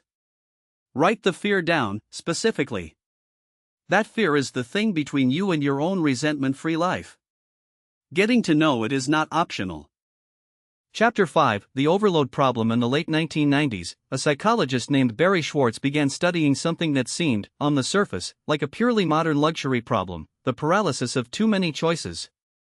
His research, later crystallized in his book The Paradox of Choice, documented a consistent finding that overturned what most economists and product designers had assumed, that more options always produce better outcomes. What Schwartz found was the opposite. Beyond a certain threshold, more choice creates not satisfaction but anxiety, dissatisfaction, and a peculiar kind of mental exhaustion that makes it harder to choose well from any of the available options. He called the population most susceptible to this effect maximizers, people who feel compelled to evaluate every option before deciding, who cannot commit to good enough when better might be possible, and who consequently spend enormous cognitive resources on decisions that most people make quickly and without distress. There is a direct parallel here to the overcommitter's experience. When you say yes to everything, you are not managing a larger version of a normal life. You are managing a fundamentally different category of problem, one in which the sheer volume of your commitments degrades the quality of your engagement with any single one of them. The cognitive cost of tracking, managing, and attending to a surplus of obligations is not linear. It is compound. And the research on how the human brain performs under this kind of sustained overload tells a sobering story that anyone who glorifies busyness should probably read. The Science of Decision Fatigue. Roy Baumeister, a social psychologist whose research on self-regulation has been among the most cited in the field, first articulated the phenomenon of ego depletion, the observation that acts of decision-making, self-control, and deliberate thinking draw on a limited cognitive resource that depletes with use throughout the day. When that resource is depleted, decision quality degrades, people make more impulsive choices, fall back on defaults more readily, and find it harder to resist short-term temptations in favor of long-term goals. The implications for chronic overcommitters are significant. Every commitment you carry is a recurring source of micro-decisions. Should I work on this today or that? Do I have time for this request given what's already on my plate? How do I sequence these 3 tasks that all need attention this week? How do I respond to the person waiting on my reply for the project I haven't had bandwidth to advance? Each of these is a small act of cognitive management, and collectively they constitute a form of continuous decision-making that burns through your cognitive fuel before the day has properly started. The result is not just that overcommit people make worse decisions toward the end of the day, though the research suggests they do. It is that they also have degraded access to their own preferences and values at the moments when they most need to be making choices about what to commit to. The person who is most overloaded is also the person whose decision-making capacity for evaluating whether to take on more is most compromised. This creates a trap. The more you've already said yes to, the less reliable your judgment about whether to say yes again. Overcommitment feeds its own perpetuation through the cognitive fog it creates. What doing it all actually does to quality. There is a pervasive cultural narrative that the capacity to manage many things simultaneously is a sign of capability, even virtue. The calendar packed from 7 a.m. to 9 p.m. is displayed, sometimes literally, as evidence of a life lived at full throttle. The person managing 6 projects, 3 volunteer roles, and a side hustle is admired for their hustle rather than examined for their judgment. But research on multitasking and divided attention has produced findings that are consistently humbling for anyone who believes their busyness is costless. Cognitive. Scientist Gloria Mark at the University of California, Irvine has studied how long it takes workers to recover full attentional focus after an interruption. Her findings consistently show that it takes an average of over 20 minutes for a person to fully re-engage with a complex task after being interrupted, and in a modern work environment where notifications, meetings, and competing demands interrupt cognitive work continuously, many workers never achieve full attentional depth on any task at all during a working day. They perform at a perpetual mid-level, present but not quite focused, working but not quite at their best. Now extend this to the broader overcommitment pattern. When you have said yes to more than you can genuinely attend to, every commitment receives a degraded version of you. Not a malicious or careless degraded version, just a version that is sharing its cognitive resources across too many demands to give any one of them its full quality. The project you agreed to in the excitement of the initial conversation receives the attention of someone who is also thinking about the 4 other things they need to do today. The person you agreed to help receives the presence of someone whose mind is partially elsewhere. You may be technically fulfilling each commitment, but the quality of the fulfillment is not what you'd be capable of in a less congested life. This is one of the most underappreciated arguments for saying no. It is not just about protecting your energy, your well-being, or your time. It is about the quality of what you actually deliver to the people and projects you've committed to.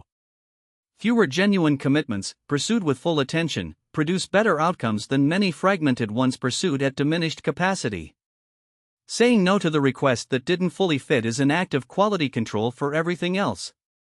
The myth of being built for more. One of the most persistent defenses that overcommitters make for their pattern is the belief that they are simply built differently, that they have a higher capacity than most people for managing complexity and volume. There is sometimes truth in this at the margins. Some people are more energetically robust, more naturally organized, more capable of sustained cognitive effort. But the research on human cognitive limits is remarkably consistent across the population. The variation in capacity between people is much smaller than the variation in workload that different people attempt to manage. Put simply, almost no one is actually capable of doing what chronic overcommitters try to do. The difference between overcommitters and people with more bounded lives is not capacity, it is the threshold at which they say stop. And the overcommitter's threshold, characteristically set too high or not set at all, is not evidence of superior capability. It is evidence of a missing limit. The physical toll of sustained overload is also worth being direct about. Chronic stress from overcommitment, the cortisol elevation, the sleep disruption from a mind that won't stop processing the unfinished list, the absence of genuine recovery time has well-documented effects on physical health, immune function, cardiovascular health, and long-term cognitive performance. This is not a sentimental argument. The body keeps an accurate account of what you owe it, and chronic overcommitters frequently encounter the bill in ways that are difficult to ignore: persistent illness, early career burnout, a kind of physical depletion that doesn't resolve with a weekend of rest because the source of the depletion hasn't changed. Your calendar as a value statement here is a reframe that some people find more useful than any argument about well-being. Your calendar is a value statement. The things on it, the commitments, the appointments, the recurring obligations, constitute your actual expressed priorities, regardless of what you say your priorities are. Not your stated values. Your revealed values. The things you have actually chosen to invest your irreplaceable time in. For most overcommit people, there is a significant gap between these two lists. They say their priorities are health, family, creative work, rest, personal growth, and their calendar shows early morning meetings, weekend projects, extra commitments, and very little of anything that genuinely restores them. This gap is not evidence of hypocrisy.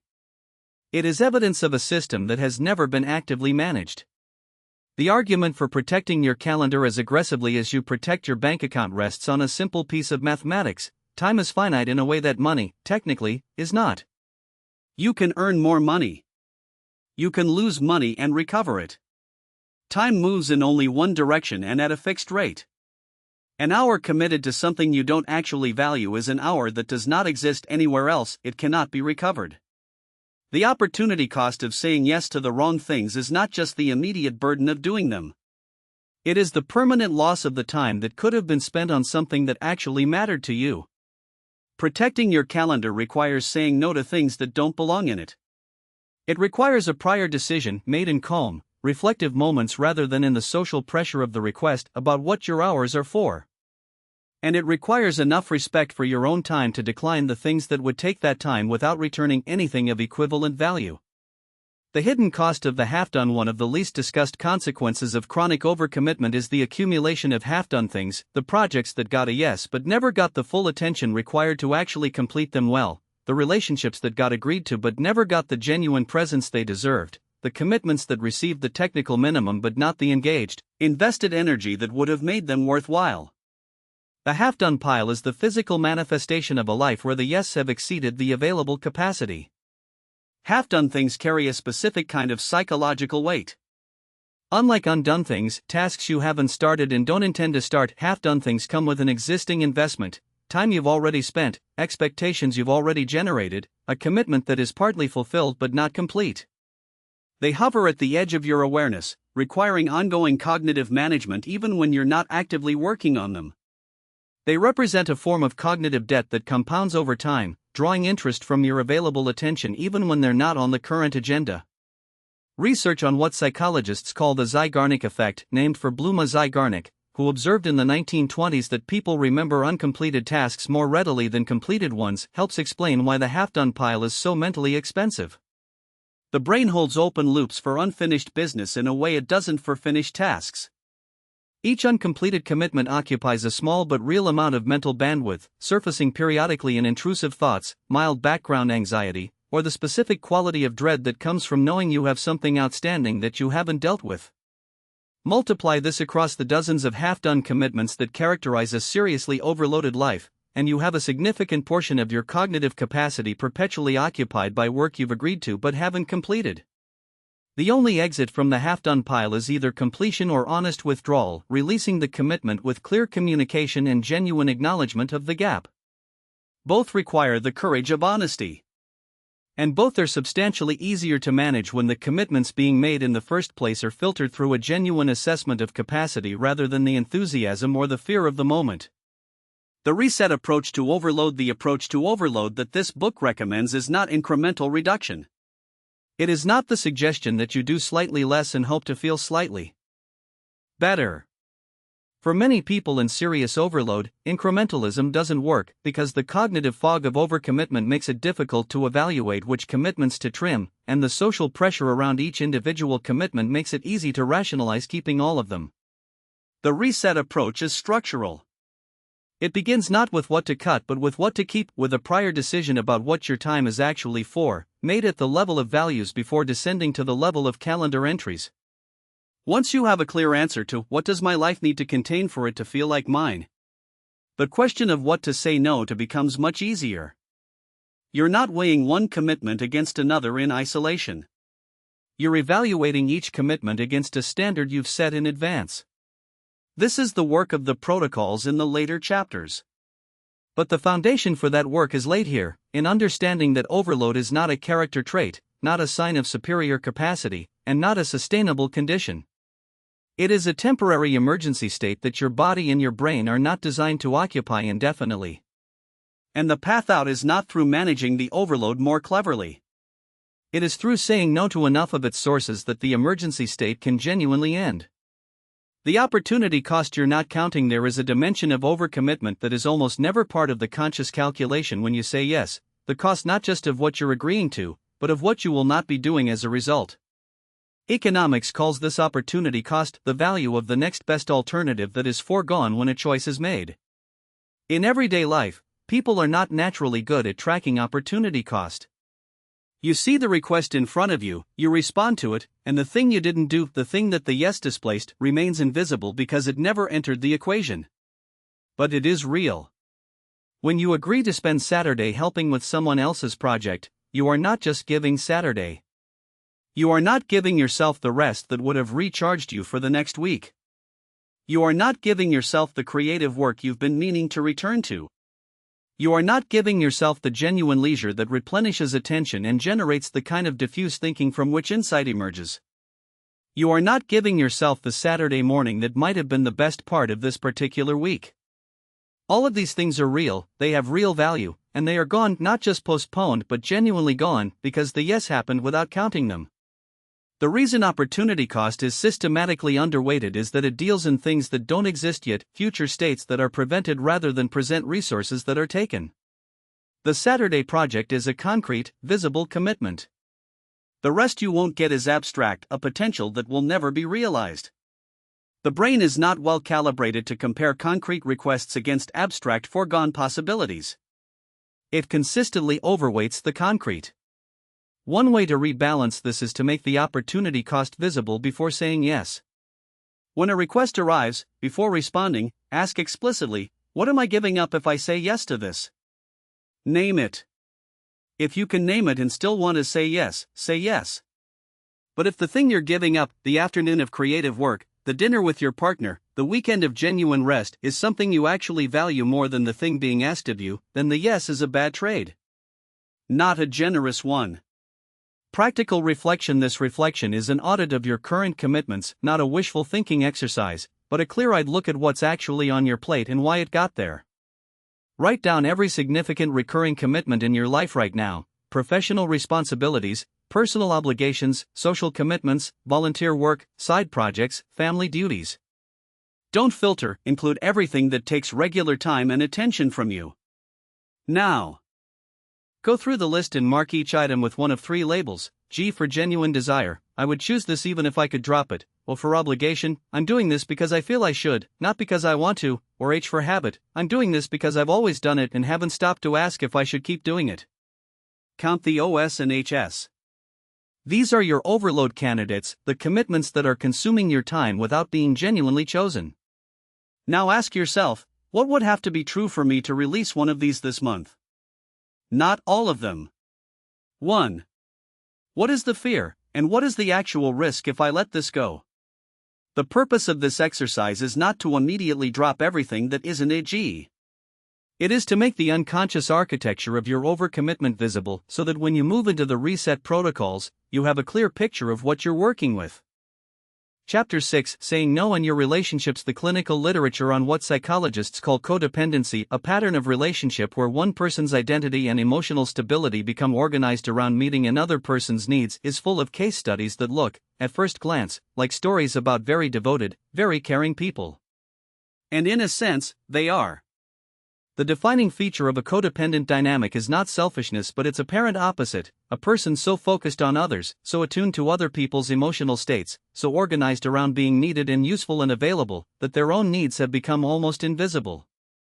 The term itself was coined in the context of addiction recovery. It described the partners and family members of people struggling with substance dependence, but it has since expanded in clinical usage to describe any relationship pattern where one person's sense of self is predominantly organized around caretaking another.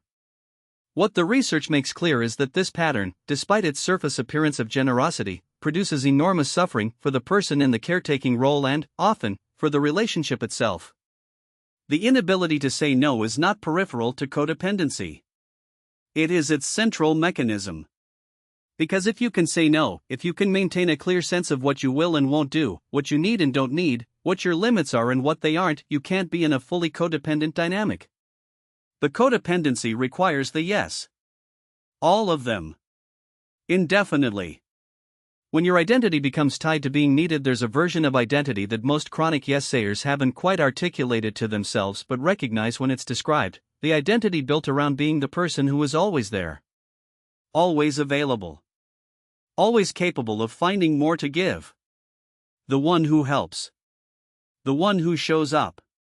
The one who never needs too much from anyone else because needing is a kind of burden and they know how burdensome it is to be needed and they refuse to be that. This identity is often genuinely admirable in its origins. Many people who have built themselves around being needed developed this pattern in response to an environment where being needed was the most reliable path to being loved, appreciated, or safe.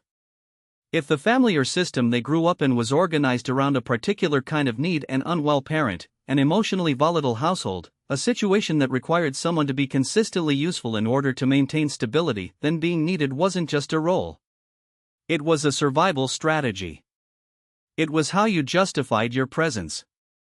The problem is that an identity built entirely around being needed for others is an identity with no independent foundation. What happens when there's no one who needs you, even temporarily? What happens when the people who have been depending on your constant yes begin to need it less? What happens when you become ill, or depleted, or simply run out of the capacity to be the person who says yes to everything? These are not hypothetical questions. They are the questions that most chronic yes-sayers eventually have to face, usually at a crisis point: burnout, a relationship collapse, a health scare that forces a confrontation with the instability of a self built on accommodation. Saying no, in this context, is not just a communication skill. It is the beginning of a different architecture, one built on who you actually are rather than what you can do for others. How inability to say no attracts imbalance. There's a dynamic in relationships that operates almost gravitationally. People who reliably say yes to everything gradually attract people who need very much to receive that yes. This is not necessarily malicious. It is not always the case that people who make demands of chronic yes-sayers are consciously taking advantage. Often they simply calibrate to what's available. If you say yes every time, the implicit signal is that yes is always available, that your time and energy are essentially a public resource, accessible on request without limit. Over time, this attracts a pattern of relationship that is fundamentally unbalanced. Not because the other people are necessarily bad people, but because the framework of the relationship has never included the possibility of your no. There's no model for what happens when you decline something.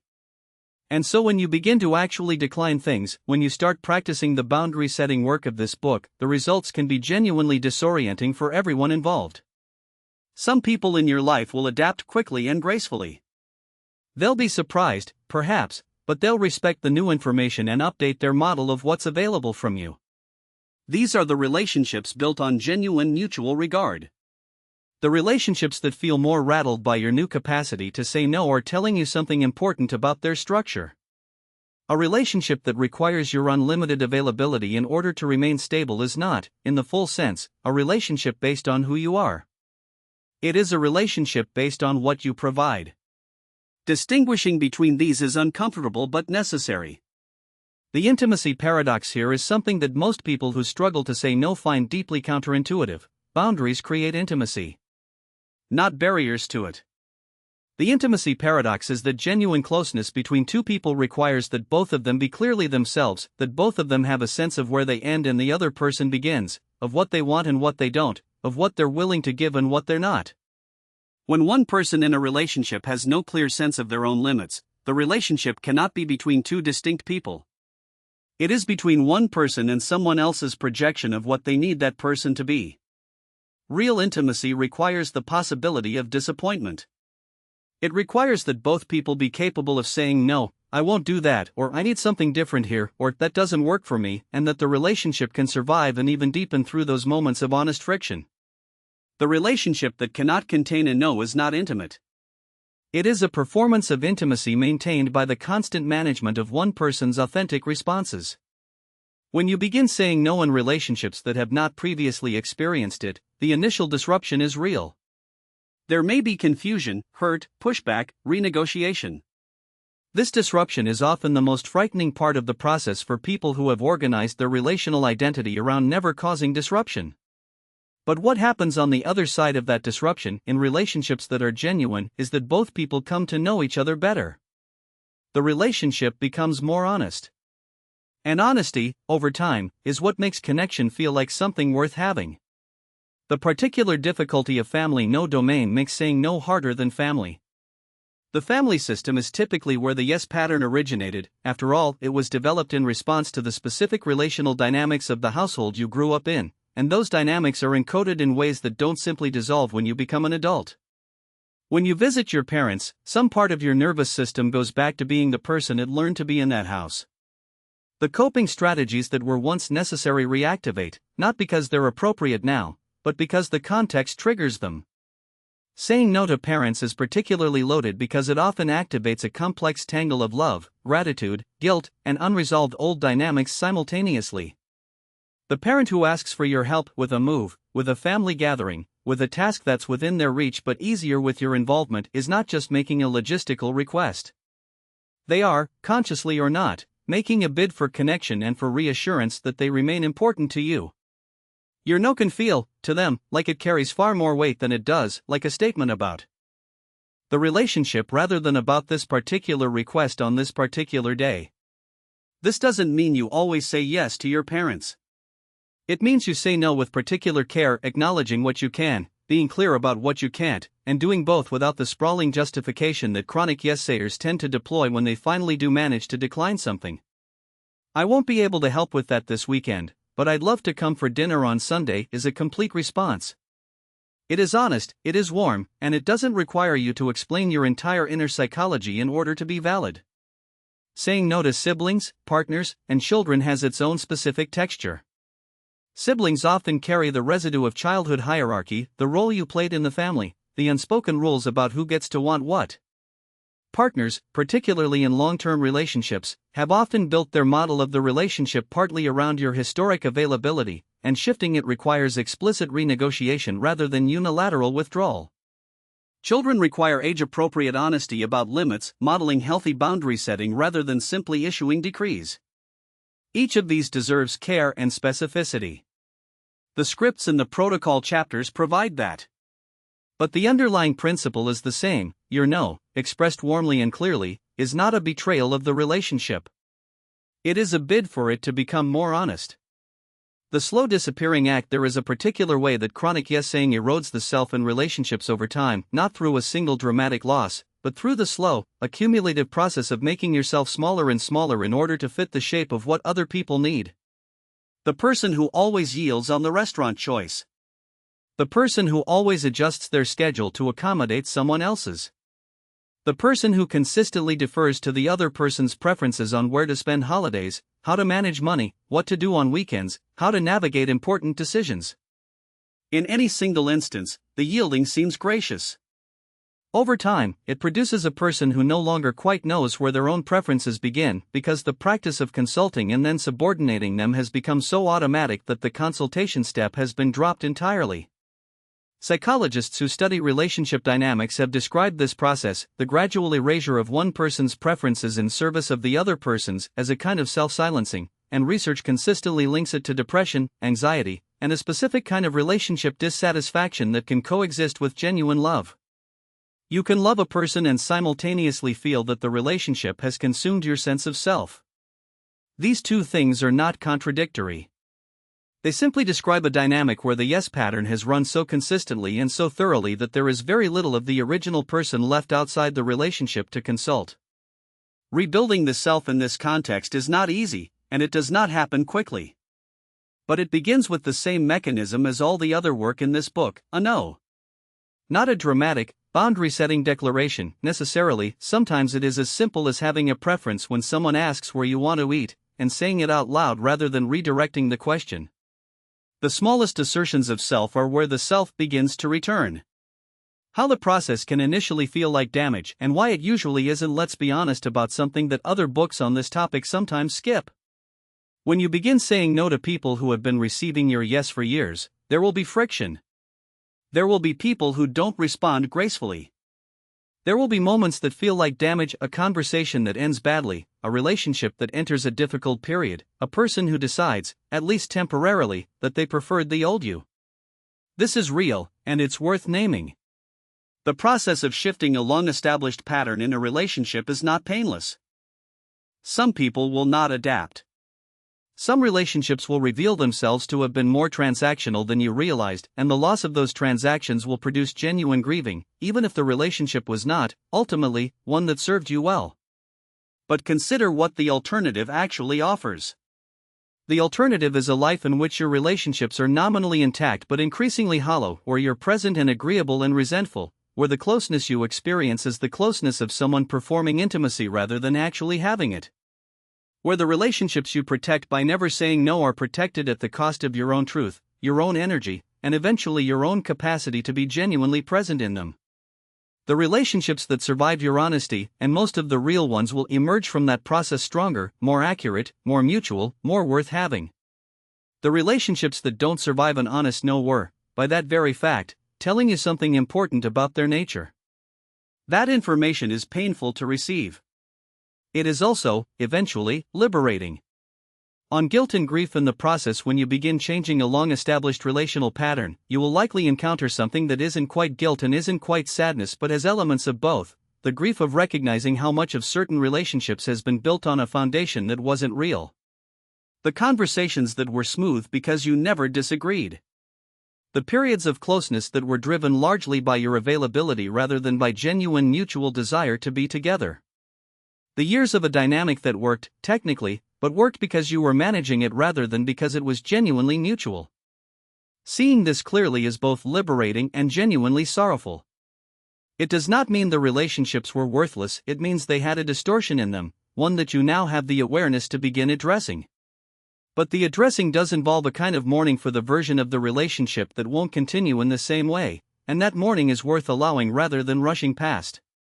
The relationships that come out the other side of this process, the ones that can hold your honest no and remain genuine, are different from what they were before. They are more real. They have a different texture, more friction, more negotiation, more visible difference between the two people involved. And this texture, which might initially feel less comfortable than the smooth compliance of before, is actually the texture of real intimacy. Two people who are genuinely themselves with each other, with all the complexity that entails, are more deeply connected than two people who have been performing harmony. The grief is the price of the upgrade. It is worth paying. Practical reflection: think of the three closest relationships in your life, the people with whom you spend the most time and emotional energy. For each one, ask yourself honestly, do I ever say no to this person? When was the last time I did? What happened? Now think about this: in each of these relationships, do you have a sense of what you are to this person beyond what you do for them? Could you describe who you are in this relationship in terms other than your helpfulness, your availability, your willingness? If you find it difficult to answer that, it's worth sitting with that difficulty for a while. It may be telling you something. Finally, think about the relationship in your life that you suspect is the most genuinely mutual, the one where you feel seen for who you are rather than for what you provide. What's different about it? How does that person respond when you're not at your most helpful? Whatever quality that relationship has is what you're working toward in all of your relationships. It is possible. It requires your honest no as much as your genuine yes. Chapter 7, Level 1, the 7-Day No Practice. There's a particular kind of first attempt that most people make when they decide to change their relationship with yes, and it almost always fails. It goes something like this: you finish a chapter in a book, or you reach the end of a particularly exhausting week, or you have a conversation with a friend who finally names the thing you've been feeling, and you feel a surge of conviction. You're going to start saying no. Starting now. No more being everyone's go-to person. No more calendar that belongs to everyone but you. You're done. And then, within 48 hours, someone asks you something with just enough warmth or need in their eyes, and the yes is out before your conviction had a chance to weigh in. This is not failure. This is a reasonable result of trying to change a deeply conditioned behavior all at once, under social pressure, without a graduated plan. The Level 1 protocol is built around a different approach: small, controlled, low-stakes practice that generates real evidence without requiring you to blow up your relationships or your sense of yourself in the process. Think of it the way you would think of learning any new physical skill. You don't start by performing at a professional level. You start in the controlled environment of practice, where the stakes are low enough that mistakes are just information rather than catastrophes. 7 days. 1 intentional no per day in a low-stakes situation. That's the whole assignment for the first week. Who this level is for Level 1 is for anyone who has never intentionally practiced saying no, who has thought about it, wished for it, maybe read about it, but hasn't yet built the basic muscle memory of the experience. It is also for anyone who has tried to shift this pattern before and found that they started too big, burned out on the guilt and the social friction, and retreated.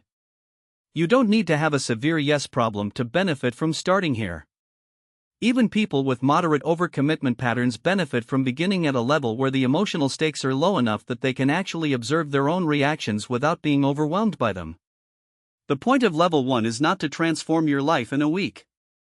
It is to generate enough evidence that saying no is survivable that you can build from there. The 5 core daily rules. The protocol has 5 rules that apply every day of the 7 days.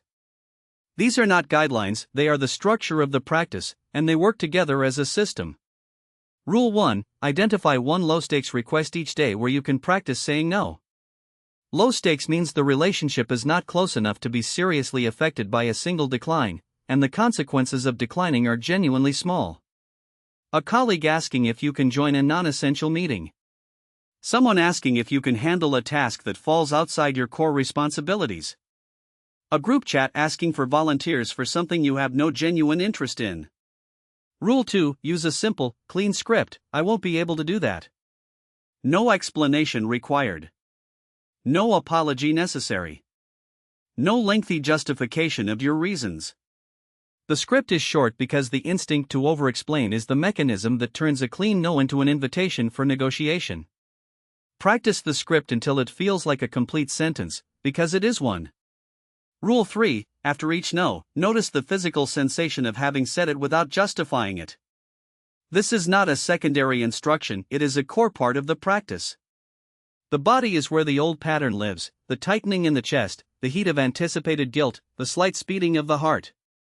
Noticing these sensations without trying to suppress or act on them is how you begin to build the gap between stimulus and response that makes change possible. Rule 4: track your yes for the entire 7 days. Log every commitment you agree to, what it was, who asked, and how you felt immediately after agreeing. This running log is not an instrument of self-criticism.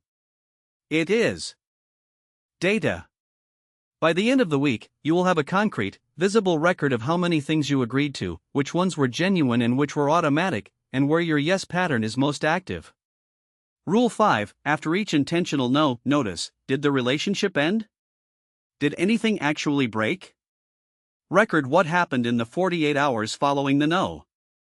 In most cases, the answer will be that the person moved on within minutes and the situation resolved without drama.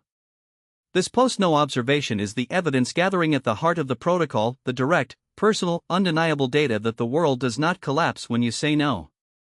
Working with your nervous system, not against it. One of the most useful things you can understand about Level 1 is that you're doing 2 different kinds of work simultaneously: the external work of actually saying no, and the internal work of learning to tolerate the physiological response that follows. These 2 things require different kinds of attention. The external work, the mechanics of actually saying the words, is the simpler of the 2, at least in a technical sense. You have the script. You have the low-stakes situation identified. You say the words. In most cases, The words come out and the world continues. The mechanics are straightforward. The internal work is where most of the difficulty lives. The anxiety that precedes the no, the guilt that follows it, the monitoring for signs of social damage that continues long after the situation has resolved, these are not voluntary responses that you can simply decide to stop having. They are physiological events running on automatic systems. Trying to suppress them directly tends to amplify them, in the same way that trying to fall asleep by forcing yourself to stop thinking usually produces more thinking. The more effective approach is to allow the physiological response while taking the external action anyway. Let the anxiety be present. Let the guilt arise. Notice the physical sensations, the tightening, the elevated heart rate, the quality of the unease, with a kind of interested, non-reactive attention rather than with the alarm that the alarm itself is producing. This is a practice that takes repetition, and it is not comfortable. But it gradually decouples the physiological response from the behavioral outcome. You learn that you can feel the anxiety and still say no, and that the anxiety eventually subsides even without the yes that used to make it stop. This is the core neurological learning of Level 1. Day-by-day guide. Day focused expected feeling. Key Rule 1 of first intentional no anxiety, guilt. Rule 2 observing the aftermath, relief or guilt. Rule 3 tracking yes you don't want eye-opening. Rule 4 for a second intentional no, slightly less fear. Rule 5 noticing body sensations, awareness deepens. Rule 6 reviewing your yes log, pattern recognition. Rule 7 completion, quiet confidence. All a day 1 is the hardest. Everything about the first intentional no will feel bigger than it is. The anxiety is genuine. Remember, your nervous system is running a real threat response. The script is your anchor. Use it exactly as written. I won't be able to do that. Then stop talking. The silence after the no will feel like it lasts much longer than it does. Day 2 is about looking back at day 1. How did the person respond? What actually happened in the hours after the no? Write it down. Be specific about both the response you received and the internal response you had. Was there guilt? Relief? Both?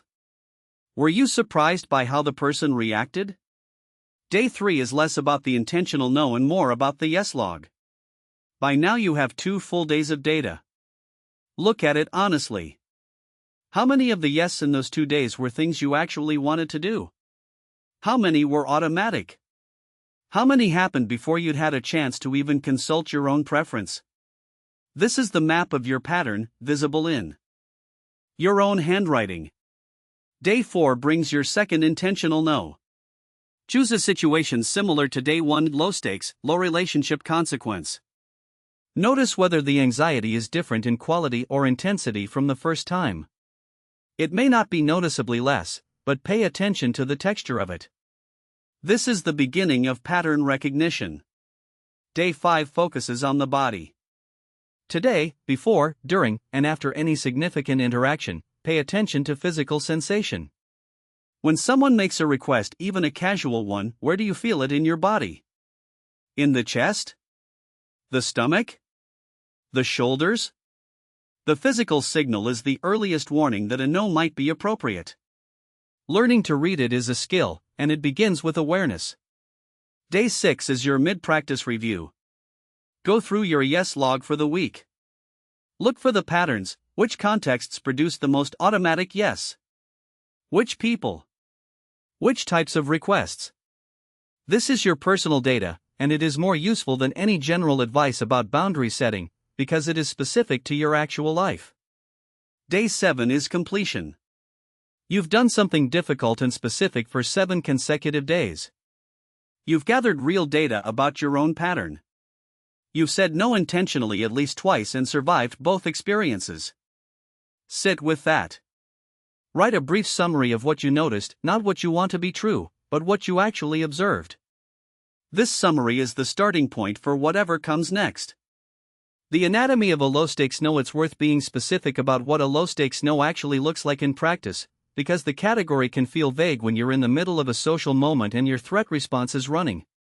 A low-stakes no has 3 qualities. The relationship involved is not among your closest or most important. The consequences of declining are genuinely minor. No one loses something critical, no significant obligation goes unmet, and the request is one you are being asked to volunteer for rather than one that is a core responsibility. Examples of genuinely low-stakes no's: declining to join a group chat, opting out of a non-mandatory office event, not volunteering for a task that someone else could do equally well, declining a casual social invitation from an acquaintance rather than a close friend, saying no to a newsletter commitment or a minor volunteer role that you've been vaguely meaning to step back from anyway. What is not low stakes? Declining to help a close friend or family member in a moment of genuine need, saying no to a core job responsibility, withdrawing from a commitment you've already made and that others are depending on. Save these for the later levels. If you try to start with the high-stakes no's, you're putting yourself in the deep end of the emotional pool before you can swim. The entire logic of level 1 is that you need to gather evidence in controlled conditions before scaling up.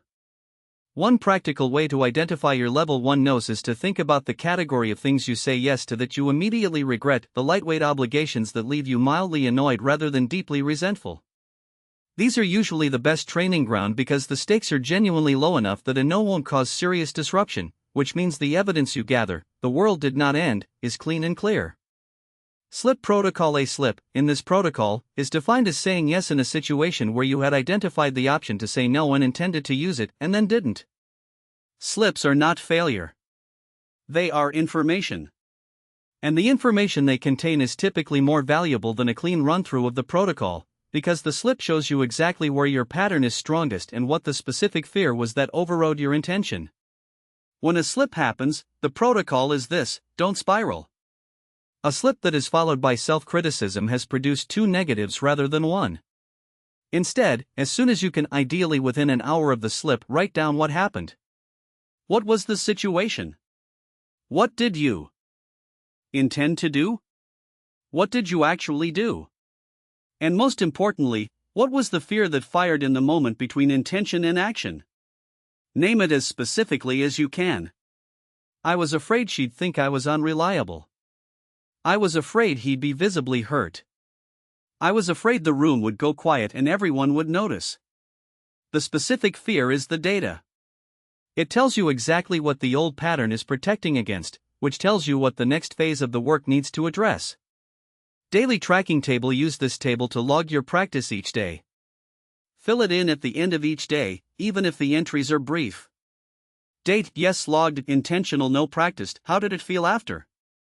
Day 1, Day 2, Day 3, Day 4, Day 5, Day 6, Day 7. The yes logged column should include every significant commitment you agreed to, not every small social exchange, but anything that required your time or energy.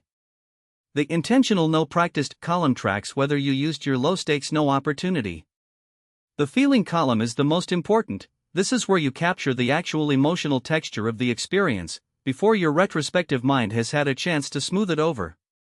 What to expect? The first intentional no will feel dramatic. There will likely be a disproportionate sense of gravity around the moment, a feeling that something significant just happened, that the social atmosphere has changed, that you need to do something to repair whatever you just broke. None of this will be accurate. The person you said no to will, in almost every low-stakes situation, move on within seconds. They might be briefly surprised. They might simply nod and redirect. But they will not collapse, they will not immediately reassess their opinion of you, and they will not spend the rest of the day thinking about it. Your body and mind, however, will take longer to relax than the situation warrants. The guilt response, the anxiety, the monitoring for signs of social damage, these continue running after the social situation has fully resolved, because they are running on the old programming that says social disapproval is dangerous. This is the lag that is so disorienting. The world has moved on, but you're still bracing. Knowing this in advance makes it slightly less alarming when it happens. By day 7, you have something specific, evidence. Not a feeling, not a hope, not a wish, actual evidence that you said no, that the relationship did not end, and that you survived the experience. That evidence is small, but it is real, and it is the raw material from which a different pattern can be built. The 7 days are not a transformation. They are the beginning of one. Chapter 8, Level 2, the 21-day boundary system. There is a specific kind of person who arrives at the Level 2 protocol. They've read everything in Part 1, they understand the neuroscience, they've identified their type, they may have even tried the Level 1 practice or something like it. They know, intellectually and sometimes viscerally, that they need to change their relationship with yes. But the low-stakes practice of level 1 has started to feel inadequate because the problem in their life isn't primarily about the easy requests. It's about the moderate-stakes ones. The colleague who keeps pulling them into extra projects. The friend who has come to rely on them in ways that feel like more than friendship. The family member whose requests come loaded with expectation. The recurring patterns that play out month after month in the same relationships with the same dynamics, and where a single practiced "I won't be able to do that" is not quite sufficient. Level 2 is about building a system, not a script for individual moments but a set of structures and practices that make boundaried living an ongoing reality rather than a situational intervention. 21 days is significant not because it takes exactly that long to form a habit. The research on habit formation is more variable than the popular 21 days figure suggests, but because 3 weeks is long enough to encounter a wide variety of real-world situations, to test your scripts in genuine relationships, to experience pushback and navigate it, and to see the beginning of a shift in how the people around you relate to you. Who this level is for. Level 2 is for people who are ready to build a consistent, sustainable practice of saying no in moderate stakes situations, including at work, with friends, and with family. You should have either completed level 1 or have enough existing experience with intentional no's that the basic mechanics of saying no don't feel entirely foreign. The work here is not about the first no, it's about the second, the third, the 100th, and about maintaining the boundary when someone pushes back. This level is also appropriate for people who live with chronic overcommitment as an established pattern, who have said yes so many times in so many contexts that their current life is running on a significant backlog of obligations they didn't fully choose. For these people, level 2 isn't just about the new requests coming in. It is also about beginning to renegotiate or release some of the old commitments that are no longer genuinely chosen. The 6 core daily rules. Rule 1: define your non-negotiables. Before the 21 days begin, spend 1 hour with a piece of paper and identify the categories of requests you will always say no to, with no exceptions, no matter how the request is framed, no matter who is asking. These are your absolute limits, and they need to be defined in advance rather than in the moment. A non-negotiable might be: I will not give up my Sunday mornings. I will not take on new professional commitments without 2 weeks to consider them. I will not be the emergency contact for events that aren't my responsibility. Whatever your non-negotiables are, write them down, because the written form makes them real in a way that mental intentions do not. Rule 2: pre-decide your answer to recurring requests. Most chronic yes-sayers face the same requests repeatedly, the same colleague with the same pattern, the same family dynamic at the same family gathering, the same social obligation that comes up quarterly. For each recurring request in your life, write out your response in advance. This is not about being rigid, it's about removing the decision from the high-pressure moment of the request and making it in the calm of reflection. When you already know what you're going to say, you're not fighting your threat response in real time. Rule 3: the delay rule. For any new request that is not a clearly pre-decided yes, you do not answer immediately.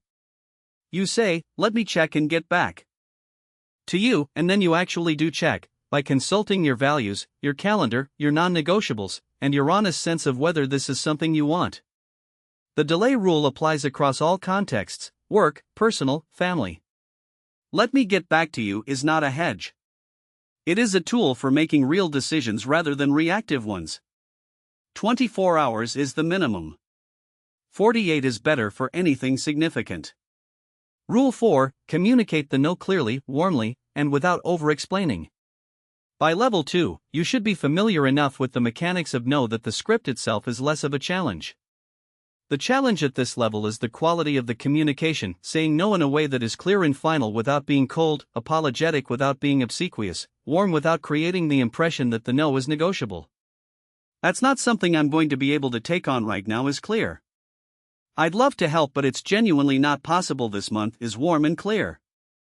I'm so sorry, I really wish I could, let me see if there's another way, is an apology spiral that will cost you the boundary before you've had it for 30 seconds. Rule 5: hold the boundary when pushed. The most important skill at level 2 is not giving the no, it's keeping it when someone questions, escalates, or applies pressure. The broken record technique, simply repeating the same core message calmly and without escalation, is the most effective tool. "I understand, but it's still not something I can take on." I hear you, and the answer is still no. You do not need new reasons or better justifications. You need only to say the same thing again.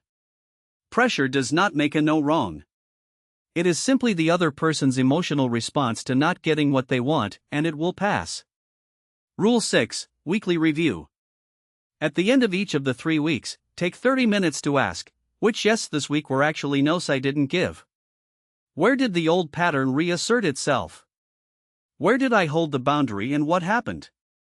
This weekly review is the feedback loop that makes the 21 days a learning process rather than just a performance.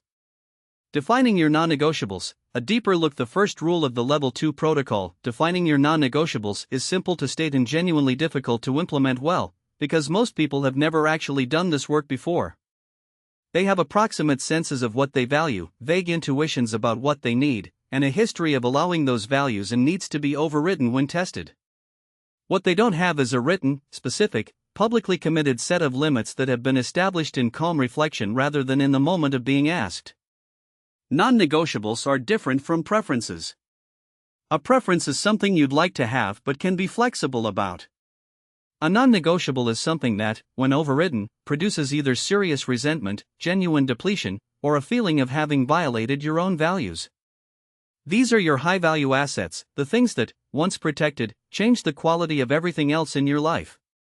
Common non-negotiables for people doing this work include a protected time for sleep and recovery, typically a consistent bedtime and morning routine, at least one full day per week that isn't scheduled for other people's needs, a commitment to a physical practice or creative practice that has historically been the first casualty of overcommitment, a limit on how much work intrudes into personal time, and a minimum standard for how they want to be treated in relationships, a non-negotiable. That often goes unstated until it's consistently violated. The test for whether something is truly non-negotiable is, would you feel fundamentally compromised, not just inconvenienced, if it were taken from you? If yes, it belongs on the list. If it's simply a preference, it belongs in a different category, things that you choose when possible but don't protect absolutely. Once your non-negotiables are written down, the next question is, how many of them are currently being violated? For most people doing Level 2 work, the answer is several. The non-negotiables list is not just a statement of ideal future conditions. It is also a diagnosis of where the current overcommitment is doing the most damage. The 3-week structure. Week 1 Foundation. The primary work of Week 1 is the groundwork. Define your non-negotiables before anything else, before the first day starts. Then apply the delay rule to every new request that comes in during the week. You don't need to give any difficult no's in Week 1. You need to stop giving automatic yes. The delay creates the space in which genuine choices become possible. At the end of Week 1, look at what came in through the delay and how it felt to not immediately commit. For many people, the delay rule alone produces surprising results. Several things they had been about to say yes to either resolved themselves without their involvement or turned out to be optional in ways they hadn't realized. The urgency of many requests is manufactured. It exists in the moment of asking but dissipates quickly when a yes is not immediately available. Week 2 Deepening. In Week 2, you start using your pre-decided scripts in real situations, including some that are genuinely moderate stakes. A colleague's request. A social invitation you've been meaning to decline. A recurring commitment you said you'd reconsider.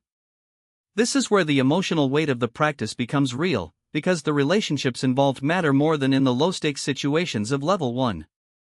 Notice in Week 2 which relationships push back hardest when you apply the delay rule or decline something. This is important data. The relationships that push back most strongly against your "let me get back to you," that express urgency, that escalate when you don't immediately commit, are the relationships with the least tolerance for your boundaries. This is not necessarily a moral judgment about those people. But it is information about the dynamic, and it's information you need.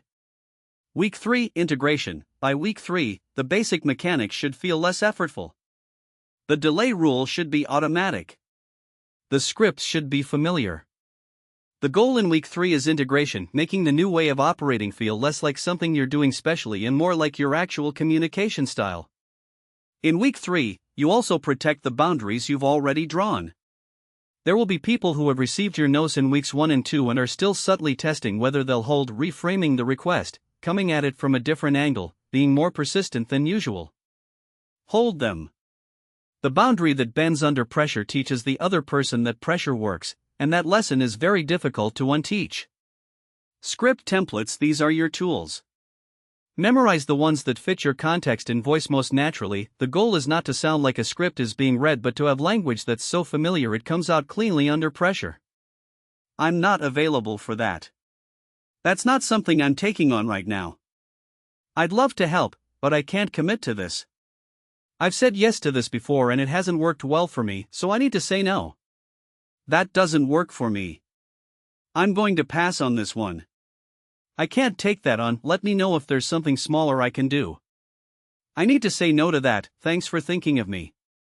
Each of these is a complete sentence. None of them require elaboration. If the other person asks why, a neutral "it just doesn't work for me right now" is sufficient. You do not owe anyone a detailed accounting of your time or your limits. The explanation is optional, and for the first several weeks of this practice, keeping it brief will serve you better than the instinct to justify. Weekly check-in table. Week: no's given, pushback received, relationship intact? Feeling week 1, week 2, week 3. Fill this in at the end of each week. No's given includes both intentional no's and delayed commitments that resolved without requiring your yes. Pushback received tracks the instances where someone challenged your no. Relationship intact is your honest assessment of whether the relationship is in the same or better shape than before the no was given. And feeling captures the overall emotional texture of the week, not just the individual moments but the broader quality of how it felt to live inside a slightly more boundaried life. When people push back, a detailed guide. The most challenging part of level 2 is not giving the no, it's holding the no when someone responds to it with something other than easy acceptance. Most people, particularly those who have known you in your chronic yes-saying mode, will not be prepared for the change. Some will be gracious. Many will be surprised.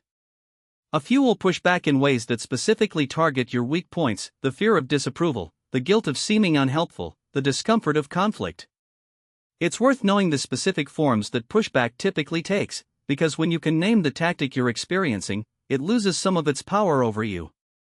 The most common pushback is simple repetition. The person makes the request again, as if you hadn't answered. This often isn't malicious, it can simply be a reflexive response to an unexpected no.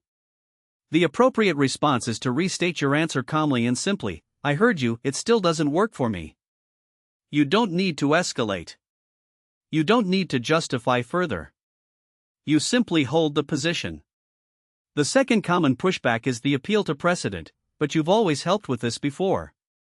This one is particularly effective against people whose pattern includes the martyr or pleaser type, because it activates both the guilt of changing a pattern and the fear of being seen as suddenly unreliable.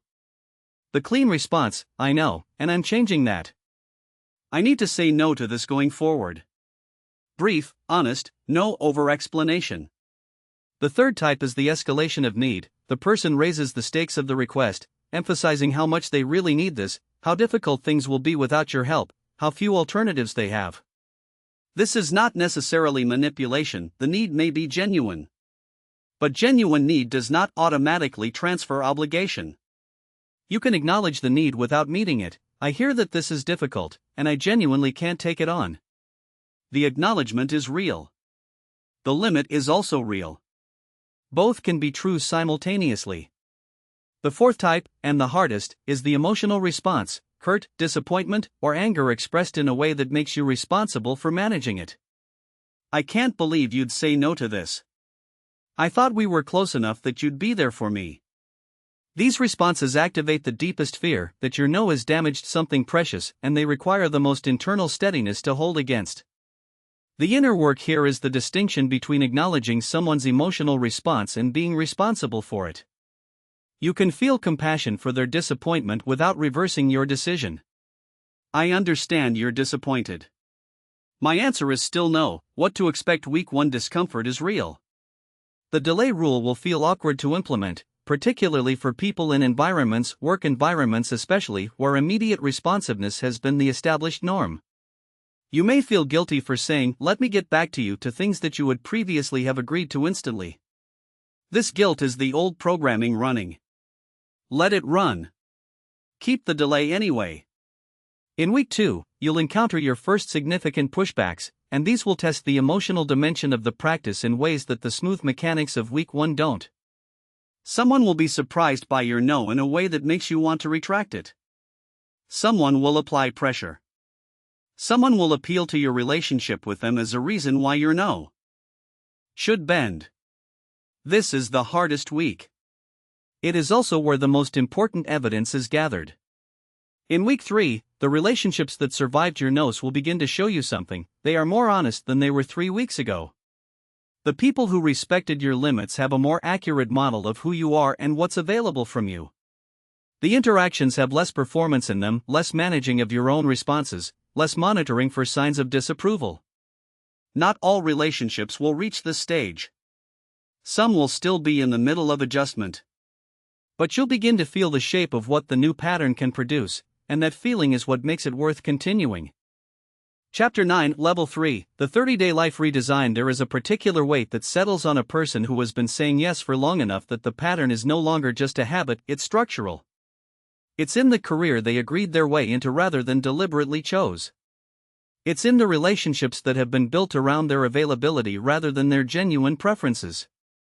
It's in the identity they've assembled from the accumulated expectations of everyone who has ever needed something from them. When yes-saying reaches this level of embedding, the work is not about adding a communication skill.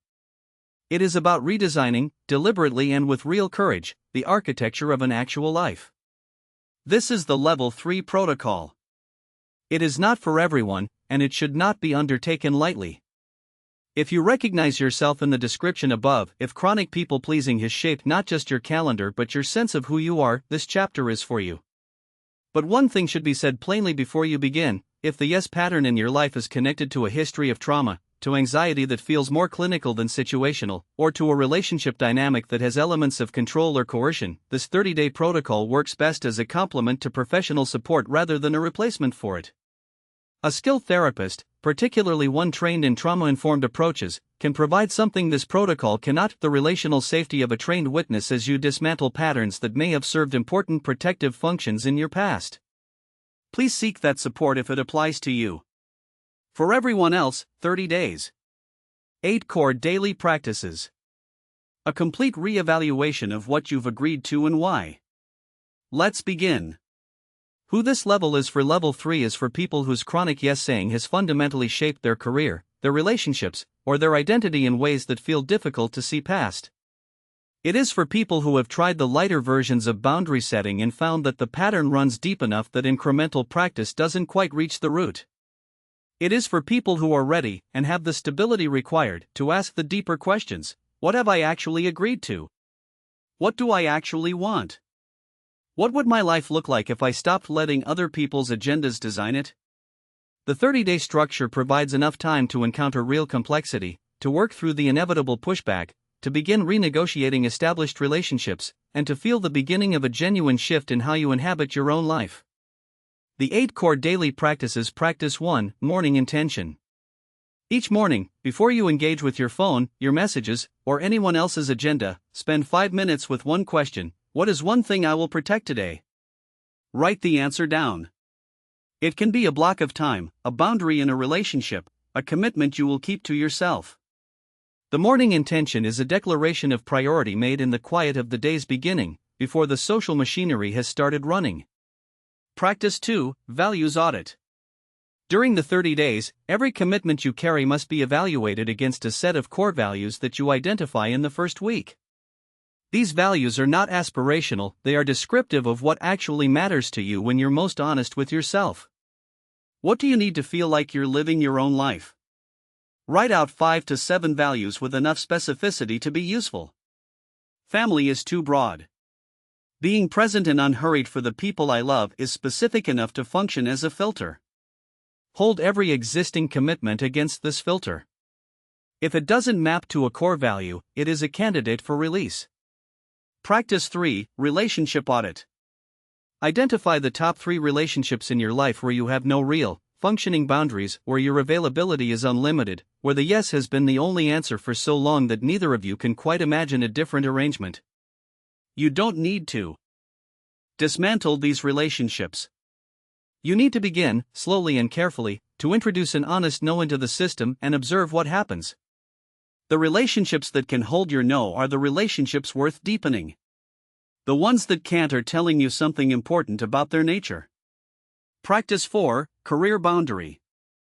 Identify one work commitment you have been saying yes to primarily out of fear, the project you took on because refusing seemed professionally dangerous, the role you accepted because someone needed you to, the meeting that consumes 3 hours of every week and produces nothing you couldn't have read in a 2-paragraph summary. Name it specifically. This week, you will begin the process of renegotiating or releasing it. This may require a difficult conversation. Have it. Practice 5, Daily Journaling. Every day of the 30 days, write at least one paragraph in response to, what did I say yes to today? What was the real reason? The real reason question is the important one. Not the stated reason, not the socially acceptable reason, the actual underlying motive. Was it fear of disapproval? A sense of obligation? Genuine desire? Habit? This daily honesty is the raw material from which self-knowledge grows. Practice 6, Accountability Partner. Identify one person in your life who knows you well enough to call you out when you're overcommitting, someone who will notice when you've said "I'm doing well" in a tone that means the opposite, and who has the directness to name what they're seeing. Tell this person what you're doing during these 30 days. Ask them to check in weekly. The accountability partner doesn't need to be a therapist or a coach, they need to be honest, trustworthy, and unafraid of your discomfort.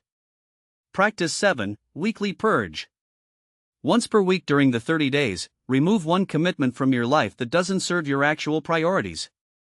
Not just mentally step back from it, actually communicate the removal, update the expectation, release the obligation.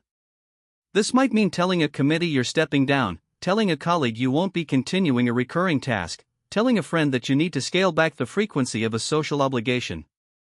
1 per week. 4 commitments released over the 30 days. This is not a small thing. It will produce real friction. Do it anyway. Practice 8, Physical Boundary Practice. Begin paying consistent attention to where in your body you feel the signal that a no might be appropriate. For most people, this lives somewhere in the torso, a tightening in the chest, a sinking in the stomach, a bracing in the shoulders. When a request arrives and that sensation appears, don't override it immediately. Pause. Let the sensation be informative rather than something to manage. Your body has been running a more accurate read on your preferences than your conscious mind, because your conscious mind has been in the business of suppressing those preferences. Learning to trust the physical signal is part of rebuilding the self-knowledge that chronic yes-saying erodes. The identity question, the deepest layer of the level 3 work, is the one that the lighter protocols can largely avoid, the question of who you are when you're not the person who always says yes. For some people, this question has a ready answer. There's a clear sense of self that has been constrained by the yes pattern but not consumed by it. Removing the pattern reveals a self that was waiting there, somewhat compressed but intact. For others, particularly those who have been in the deep end of chronic people-pleasing for a long time, especially those who began the pattern in childhood as a survival strategy, the question is more disorienting. Who am I if I'm not the helper? Who am I if I'm not the one who shows up for everyone? Who am I if being needed is not the core of my identity? These are not rhetorical questions. They are genuine, important, difficult questions, and the Level 3 protocol does not pretend to answer them quickly. What it does is create the conditions in which the answers can begin to emerge by removing enough of the yes noise to allow some silence in which your own preferences, your own desires, your own authentic responses to the world can be heard. Many people are surprised by what they find in that silence. Not the emptiness they feared, but something more interesting: opinions they'd been suppressing, desires they'd been deferring, an aesthetic sense of their own life that had been waiting behind the schedule that belonged to everyone else. This identity work is not a detour from the practical work of the protocol. It is the destination of it. The daily practices, the scripts, the weekly purges, all of these are vehicles for arriving at a clearer, more accurate, more inhabited sense of who you actually are. The 30 days are not the end point. They are the beginning of a different way of knowing yourself. The 4-week structure: Week 1, Withdrawal. This is the hardest week. You are beginning to say no to things you have always said yes to, and the people in your life don't yet know how to relate to the new information. They will be surprised. Some will push back. Some will express hurt or confusion. A few will simply escalate. All of this is to be expected, and none of it means you're doing something wrong. The discomfort of week 1 is the system correcting for an honesty that has been absent. Hold your practices. Keep your morning intentions. Do your journaling. Trust the structure when the feelings say to abandon it. Week 2 fog lifting. Something begins to shift in week 2. Your calendar starts to breathe, not dramatically, but perceptibly. The absence of commitments you've started declining creates small pockets of time that aren't immediately filled, and in those pockets you might find something surprising, a sense of your own presence. Not productivity. Not the accomplishment of more things. Just the experience of being in your own life without the constant background pressure of a list that can never be completed. This is disorienting at first if you've been in overload long enough that the pressure feels like normal. Let the disorientation be information. Week 3 rebuild. By week 3, the immediate shock of the change has passed enough that a new question becomes possible. What do I actually want to say yes to? Not from the menu of what's available to me, or what other people need from me, or what seems impressive or useful or expected, but from my own genuine desire. This is the rebuilding phase. New commitments made in week 3 should be chosen with deliberateness, they should map to your core values, they should fit your non-negotiables, and they should be accompanied by an honest sense that you would choose them even if no one were watching. Week 4 New architecture. Week 4 is consolidation. You are living, in preliminary form, inside a life whose shape you've had a hand in designing. The calendar still has obligations. There are still things you must do that you might not choose. But the ratio has shifted, the must-dos have a context of chosen priorities rather than being the only thing that exists. Protect what you've built. The new architecture is still fragile, it can be dismantled quickly by a return to automatic yes-saying. Week 4 is about protecting the gains by keeping the practices and by noticing, with precision, when the old pattern tries to reassert itself. The commitment audit, going through the list the values audit in practice 2 is one thing. The actual, practical, sometimes uncomfortable work of holding each existing commitment up against those values and making a genuine judgment, that is another thing entirely, and it deserves its own attention. When you conduct your full commitment audit in the first week of the Level 3 protocol, you will encounter 3 categories of existing obligation. The first category is the clearly aligned commitments you would choose again today, that energize rather than drain you, that map cleanly to the values you've identified. These stay. You re-choose them consciously rather than carrying them by default, but they stay. The second category is the ambiguous commitments you're not sure about. They serve some purpose, they may align with some value, but they also cost more than they return in some way you haven't fully resolved. These are the ones to hold for a second look, not to release immediately, but to watch through the lens of the protocol for the full month. Track how you feel before, during, and after fulfilling each one. Track whether the resentment builds or whether some genuine value is produced. By the end of 30 days, the ambiguous category will have sorted itself into clearer and worse. The third category is the clearly misaligned commitments you are carrying out of obligation, habit, or fear that do not map to any of your core values, that produce resentment rather than meaning, and that you would not choose if you were starting fresh today. These are your release candidates. Not all of them can be released immediately, some have responsibilities attached, some have other people depending on them, some require a transition period. But during the 30 days, you begin the process of release for every one of them. 1 per week, as practice 7 specifies. Not all at once. But none left indefinitely in the third category out of simple inertia. The commitment audit is not a one-time exercise. It is the foundation of the annual reset described in Chapter 10.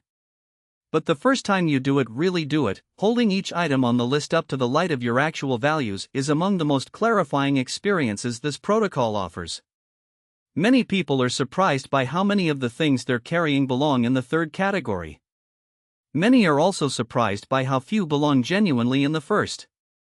The audit makes visible something that daily life, with its constant forward motion and unexamined accumulation, tends to obscure, the actual ratio of chosen to unchosen in your own life.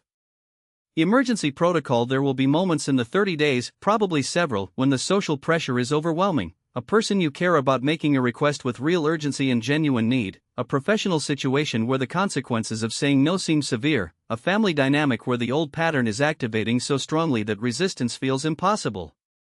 For these moments, the 3-breath script is your tool. Before you respond to any high-pressure request, take 3 slow, deliberate breaths.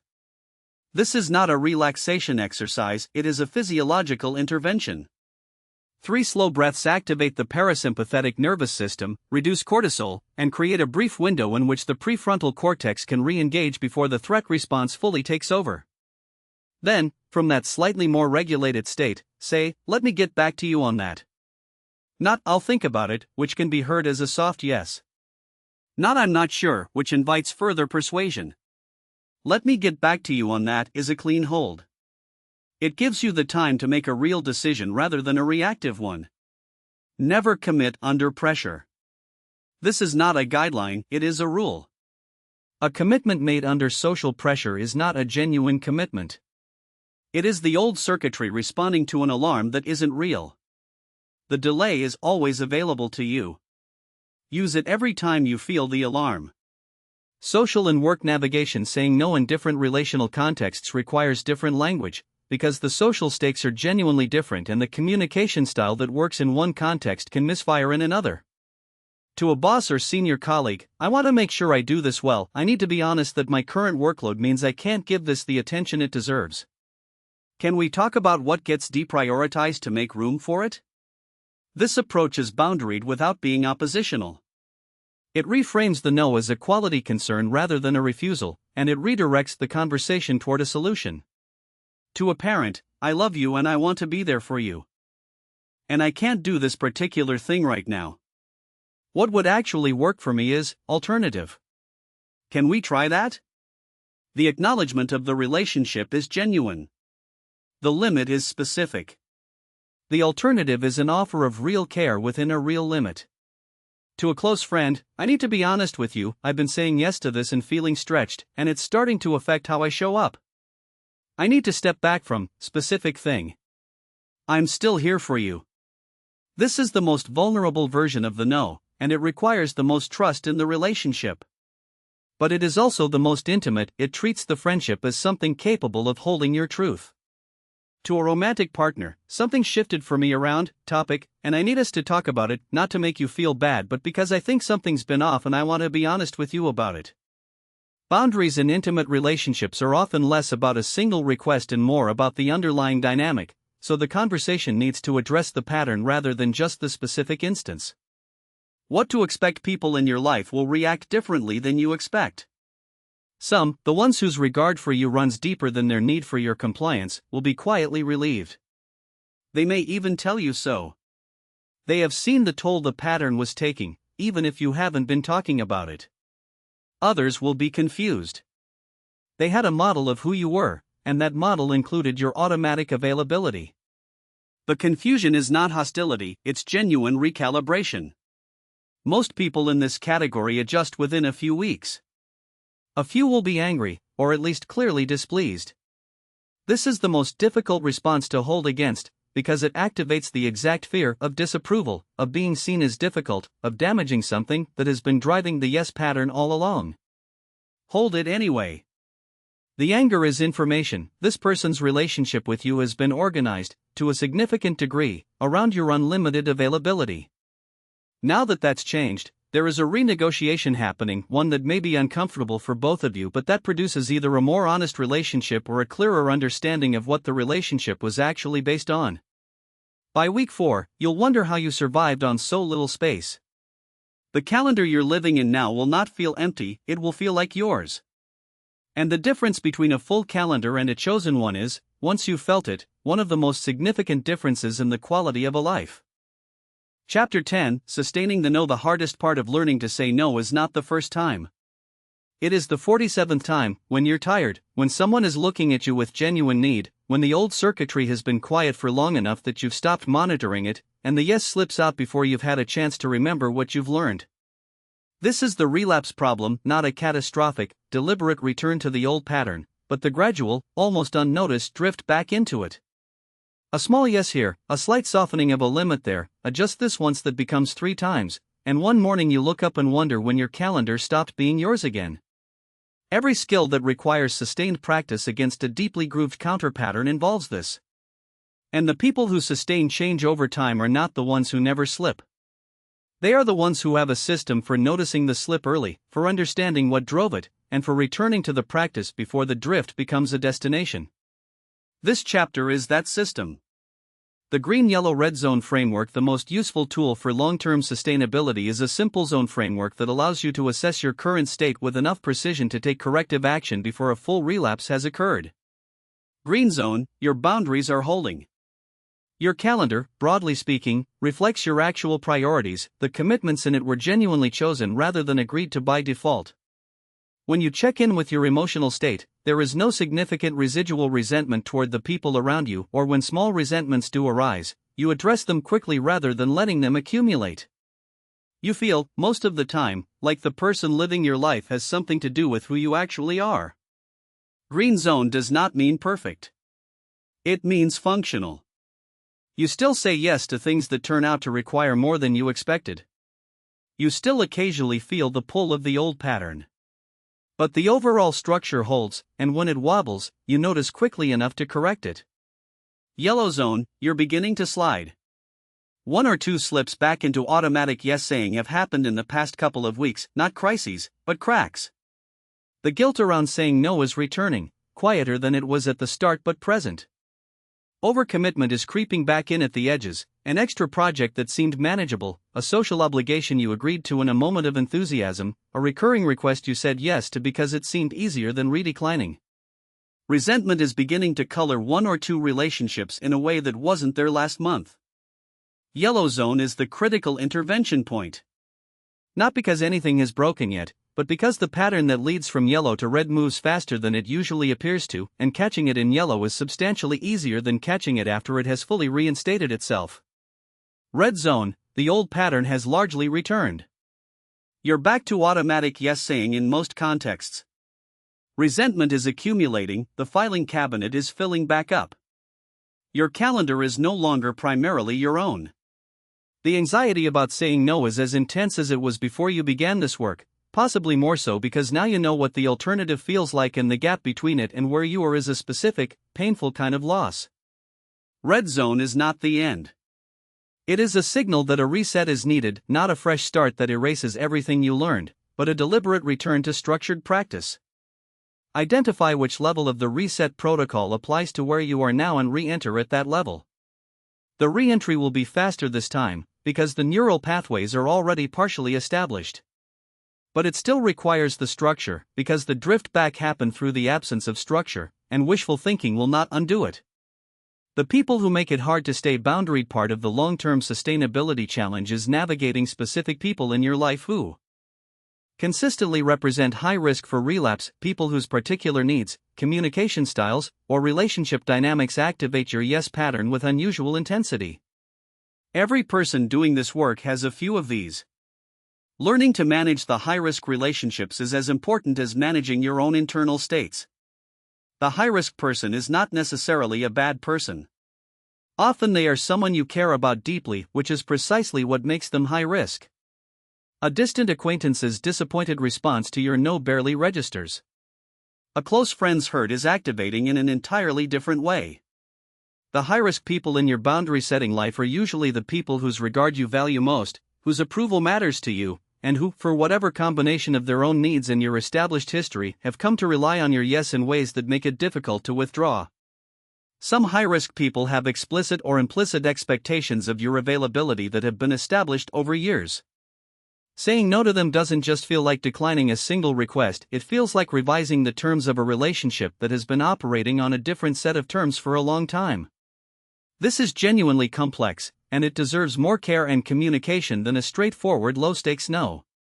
Some high-risk people respond to your no with disproportionate emotional intensity, tears, anger, withdrawal, extended silences that feel like punishment.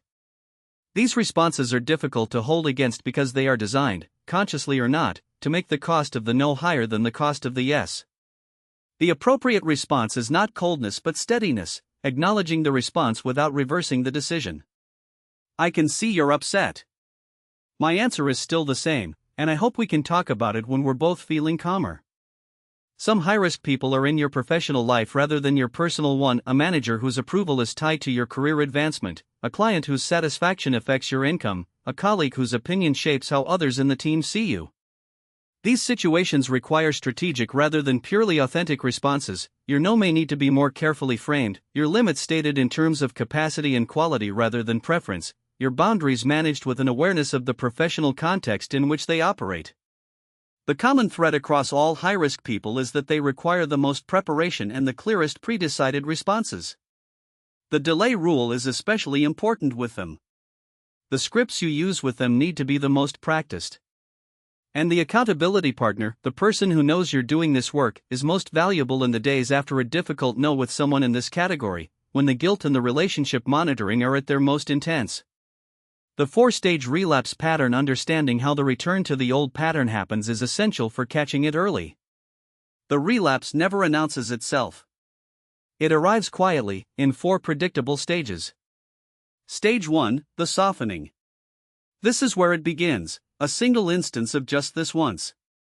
The reasoning sounds entirely reasonable in the moment, the situation is exceptional, the person is genuinely in need, the stakes of the specific yes seem low. And they may be. The issue is not the individual yes. The issue is what the just this once signals to your nervous system, that the rule is negotiable, that the limit has a threshold beyond which it bends. The softening is almost always accompanied by a rationalization that sounds like wisdom: I shouldn't be rigid about this, or boundaries aren't meant to be absolute, or this is different. Sometimes these statements are true. But they are also, frequently, the first words of a relapse. Stage 2, the drift. The exceptions multiply. Each one seems justified in isolation. Together, they constitute a pattern of regression that is only visible in retrospect, when you look at the past month's yes and realize how many of them were ones you would not have given at the peak of your practice. The calendar is beginning to fill in ways that weren't chosen. The resentment that was absent is making a cautious return. You're a little more tired than you were last month, though you're not quite ready to attribute it to the pattern. Stage 3, the full return. At this stage, the boundary-setting behavior has largely ceased. You're back to responding to requests the way you did before, with automatic compliance, with the reflex yes that fires before you've had a chance to check in with your own preference. The scripts feel awkward and unfamiliar again. The clarity that felt natural at the peak of the practice now feels effortful. The old emotional labor has resumed, suppressing the no, managing the resentment, performing willingness. Stage 4, the crash. This is the accumulation point, where the backlog of unspoken no's has built back up to the level that produces burnout, resentment, or some form of emotional rupture. Often the crash is what finally motivates re-entry into the practice. But it doesn't have to be. The zone framework and the relapse pattern model are designed to help you catch the slide before the crash at stage 1 or 2, when correction is much simpler. The 3-3-3 monthly check once per month, set aside 30 minutes for a structured review. The format is simple and repeatable. 3 wins: which boundaries have held this month? Name them specifically, not in general terms but as concrete instances. I said no to the extra project in week 2 and held it when my manager pushed back. I declined the family gathering I didn't want to attend and did not apologize for it. I used the delay rule every time a new request came in and only committed to 2 of the 5 things I was asked to do. 3 specific wins. Written down. 3 gaps: where did you say yes this month when you meant no? Again, be specific. Not I overcommitted, but I said yes to Thursday's extra call when I had already decided my Thursday afternoons were protected. Name the 3 most significant instances, the ones that cost you the most energy or produced the most resentment. No self-criticism. Just clear-eyed naming. 3 adjustments: based on what you learned from the wins and the gaps, what are 3 specific changes you will make in the coming month? These should be concrete, actionable, and small enough to actually implement. I will reapply the delay rule to all requests from specific person. I will re-examine my Wednesday evenings, which have become full again without my noticing. I will tell specific colleague that the recurring favor I've been providing is no longer something I can sustain. The 333 check is most effective when it becomes a fixed date on your calendar, the same time each month, treated as non-negotiable. An accountability partner can sit with you through it, or you can do it alone. The point is the regularity. Sustainability is built through small, consistent acts of maintenance, not through dramatic periodic overhauls. Trigger seasons. There are predictable high-risk periods for relapse into overcommitment that repeat on an annual cycle. Knowing them in advance is part of the protection against them. The end-of-year professional period, roughly the last quarter of the calendar year in most industries, is a sustained overcommitment trigger. Deadlines compress, projects accelerate, there is social pressure around demonstrating commitment and capability before year-end reviews. The cultural expectation of maximum effort in November and December creates an environment where saying no feels professionally dangerous and socially tone-deaf. Family holidays are a relapse trigger of a different kind. The dynamics of the family of origin reactivate. Old roles reassert themselves. The person you've been working to become can find themselves temporarily displaced by the child they used to be, running the same scripts in the same rooms with the same people. Holiday gatherings require specific advanced preparation, pre-decided limits, pre-written scripts, a clear plan for how you will handle the requests and expectations that you know from experience will arrive. New job or new relationship entry points are also high risk. The beginning of any significant new role, professional or personal, creates pressure to prove yourself through availability and compliance. This is a context where the instinct to say yes to everything as a way of demonstrating commitment is strong and sometimes professionally rational in the short term. But the yes habit, once re-established in a new context, is difficult to pare back without an intentional effort. Establishing your limits early, within the first few weeks of a new role, is substantially easier than renegotiating them 6 months in. Environmental design. Long-term sustainability is not only about internal practice. It is also about the design of the environment in which you live and work, the structures, defaults, and social contexts that either support or undermine the new pattern. Physical, clear your calendar deliberately and protect what you've cleared. This means actually blocking time in your calendar for the things that matter to you, not just mentally reserving it. A block on a calendar resists being filled in a way that a mental intention does not. Schedule your non-negotiables as appointments that cannot be moved. Digital, the pressure to be constantly responsive is substantially amplified by the design of modern communication tools. Email notifications, messaging app pings, social media alerts each creates a micro-pressure to engage immediately, which is effectively a pressure to respond before you've had a chance to think. Removing or muting the notifications that create urgency where none exists is not antisocial. It is the basic environmental hygiene of someone managing their own attention. Set expectations with the people who depend on your responsiveness, let them know when you check and respond to messages, and keep to that rhythm. Social, the company you keep matters more than most people want to acknowledge. People who chronically overcommit, who treat busyness as a virtue, who can't hear you say it. I kept my Sunday for myself without saying, oh, that must be nice, I never have time to do that. These people are environmental reinforcement for the old pattern. People who have a healthy relationship with their own time, who say no comfortably, who protect their energy without apology, these people are environmental reinforcement for the new one. You do not need to audit your friendships dramatically. But noticing the direction in which different social contexts pull you is part of the long-term maintenance work. Redefining success. One of the most important shifts that needs to happen for long-term sustainability is a redefinition of what success looks like in the context of this work. Most people entering the practice have an implicit image of success as a state, the final, achieved state in which saying no is easy, the old guilt is gone, the pattern is permanently broken, and the life is cleanly and completely the one they want. This image is appealing and it is unhelpful, because it sets up a standard against which the real, messy, non-linear process of actual change will always feel like failure. Real success in this practice looks like a different kind of motion rather than a different final state. It looks like noticing the drift earlier each time. It looks like returning to the practice with less internal drama after each slip. It looks like the guilt period after a boundary no getting shorter, not disappearing. It looks like one relationship in your life becoming more honest than it was 6 months ago, even if 3 others are still complicated. It looks like a Wednesday evening you actually wanted, even in a week where you said yes to 3 things you shouldn't have.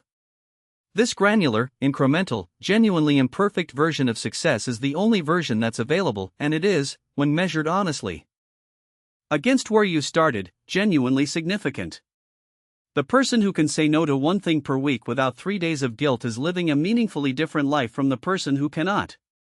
The person who recovers from a relapse in 2 weeks rather than 6 months is practicing the skill effectively. Progress is directional, not binary. Keeping this definition of success available, particularly on the days when the slip is fresh and the guilt is loud, is part of the environmental design of long-term sustainability. Write it down. Put it where you can see it. The goal is not perfection. The goal is a clearer, more truthful, more self-authored life than you had before. And you are already, by the fact of doing this work, moving toward it. The annual reset once per year, the same week, every year, conduct a full commitment audit. Every recurring obligation in your life gets placed on the table and evaluated as if it were new. Would you choose this today, with full knowledge of what it costs you? The ones you would choose, you re-choose explicitly. The ones you wouldn't choose today, you release, or you begin the renegotiation process if releasing them isn't immediately possible. The annual reset serves 2 purposes. First, it prevents the accumulation of obligations that have outlived their usefulness, the roles, memberships, social commitments, and professional obligations that were chosen at a different time for a different version of your life and have continued by inertia rather than intention. Second, it functions as a regular reminder that your life is always being chosen, one way or another, either by you, actively and intentionally, or by whoever makes the request most effectively. The annual reset is you making the choice explicitly, once a year, across the entire scope of your life. What to expect over the long term? The pattern of this work looks like this: you'll slip. Not once, but many times. The slips will get shorter over time, not necessarily less frequent at first, but shorter in duration. Where a pre-work slip might have meant months of regression before anything changed, a post-work slip increasingly means a day or a week before you catch it and return to practice. The guilt each slip produces will also get shorter, not because you're caring less, but because you're accumulating evidence that the slip is recoverable, that the new pattern can be returned to, that the work done is not undone by a single bad week. The arc is not a straight line. It is a wave with a general upward direction, some weeks better than others, some months clearer than others, some seasons genuinely harder to hold the pattern in than others. The important metric is not perfection. It is recovery speed. How quickly do you notice the drift? How quickly do you return to practice? That recovery arc, shorter slips, faster returns, quieter guilt, a clearer and more immediate sense of your own yes and no, is the win. That's the work. And in the long run, that's what it looks like to live inside a life you've actually chosen. Conclusion: the life you said yes to. It's a Saturday morning in October. Not remarkable in any particular way, gray sky, a little wind, the kind of day that in a different version of life would have been cancelled. But this Saturday morning is yours. Not accidentally, not by default, not because nothing happened to fill it. It is yours because 3 weeks ago, when the invitation arrived, the kind that would once have produced an automatic yes, the kind that came with the implicit weight of expectation and the faint guilt of imagining a letdown, you said no. You said it clearly. You said it without a 15-minute explanation. And the person on the other end was briefly surprised, and then they weren't, and the world did not alter in any of the ways you had spent years fearing it would. And now you're here, in the unhurried quiet of a morning that belongs to you. You have a cup of something warm. There is nowhere you urgently need to be. In your chest, in the place that used to carry the low-level hum of obligation and anticipatory guilt, there is something quieter than you expected.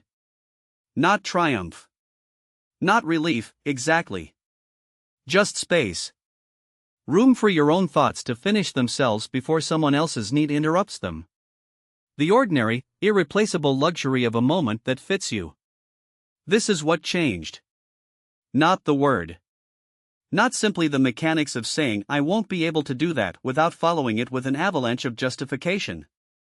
What changed is something deeper and harder to describe, a shift in the relationship between what you feel and what you say, between what you actually want and the response you give the world.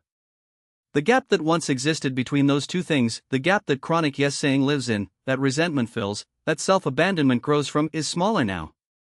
Not gone. It will never be entirely gone. But small enough that you can feel the difference, and the difference is enormous.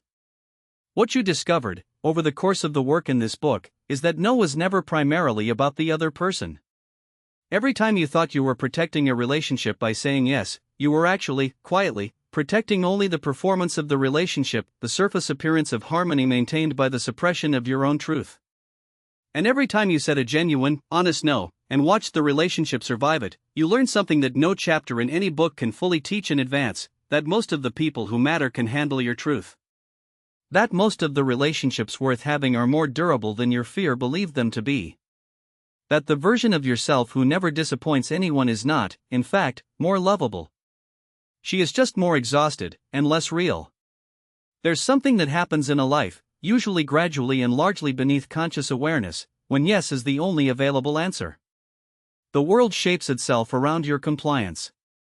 People calibrate their requests to what you've historically provided.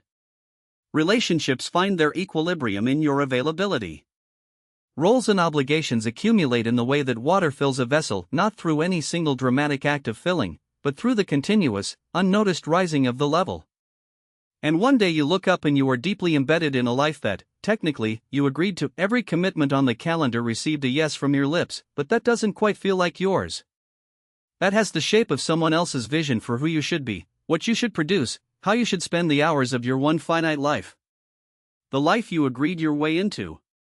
Not the life you chose. The reckoning with that gap, the moment of recognizing it, which often feels less like insight and more like a kind of grief, is where most of the people who eventually change their relationship with yes begin. Not with enthusiasm. Not with a clean, motivated sense of new beginning.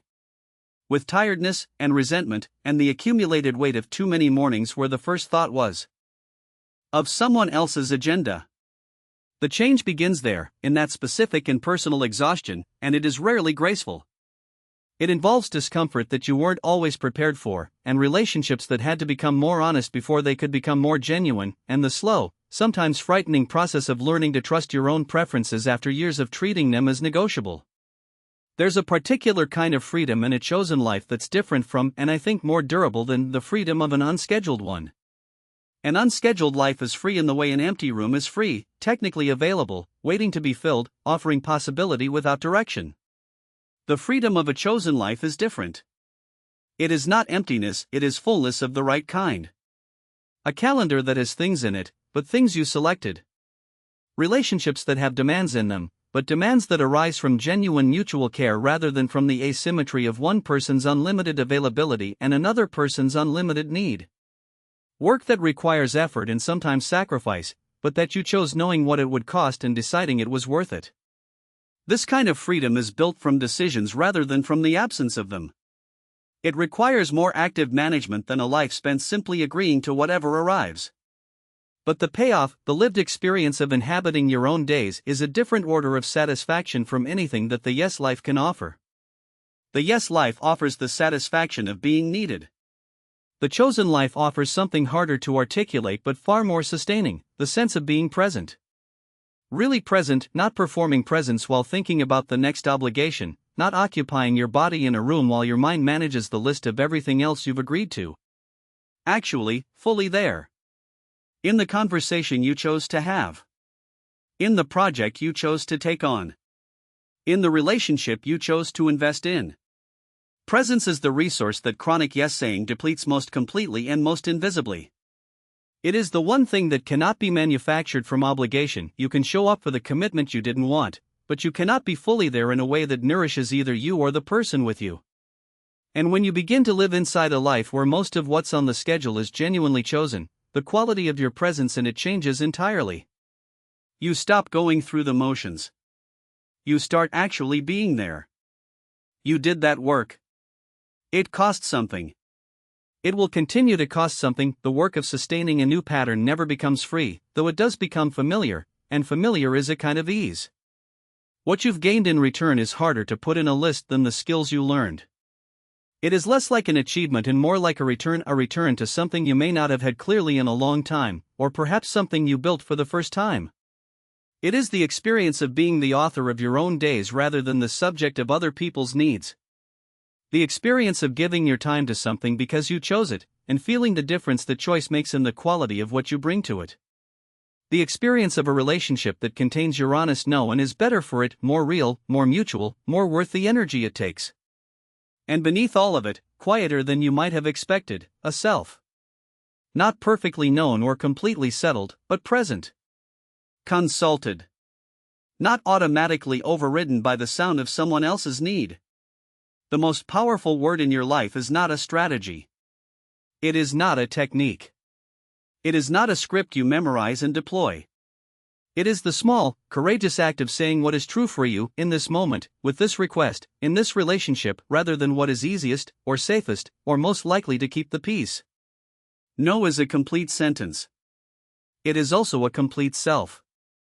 The Saturday morning that is yours, the one that exists because you said no to something 3 weeks ago, is not a reward for good behavior.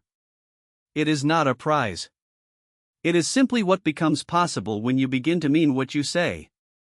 It is the space that opens when you stop filling every available hour with other people's priorities, and let a little of your own life breathe. You will say yes to many things from here. The best of those yes will be real, freely chosen, genuinely felt, offered from a place of actual capacity rather than fear or guilt or the reflex of someone who has forgotten they had a choice. Those yes will feel different from the ones you've been giving. You'll know the difference. You already do. More mornings like this one are waiting for you, on the other side of the honest answer. They have been waiting all along. There's something worth saying about the people who made it hard, the ones who didn't respond gracefully when you started saying no, the ones who pushed back, the ones who took your limits personally or tested them deliberately or simply couldn't adjust to the fact that you were no longer the person who always said yes. Some of those people will have surprised you by finding their way to a more honest relationship. Some will have drifted.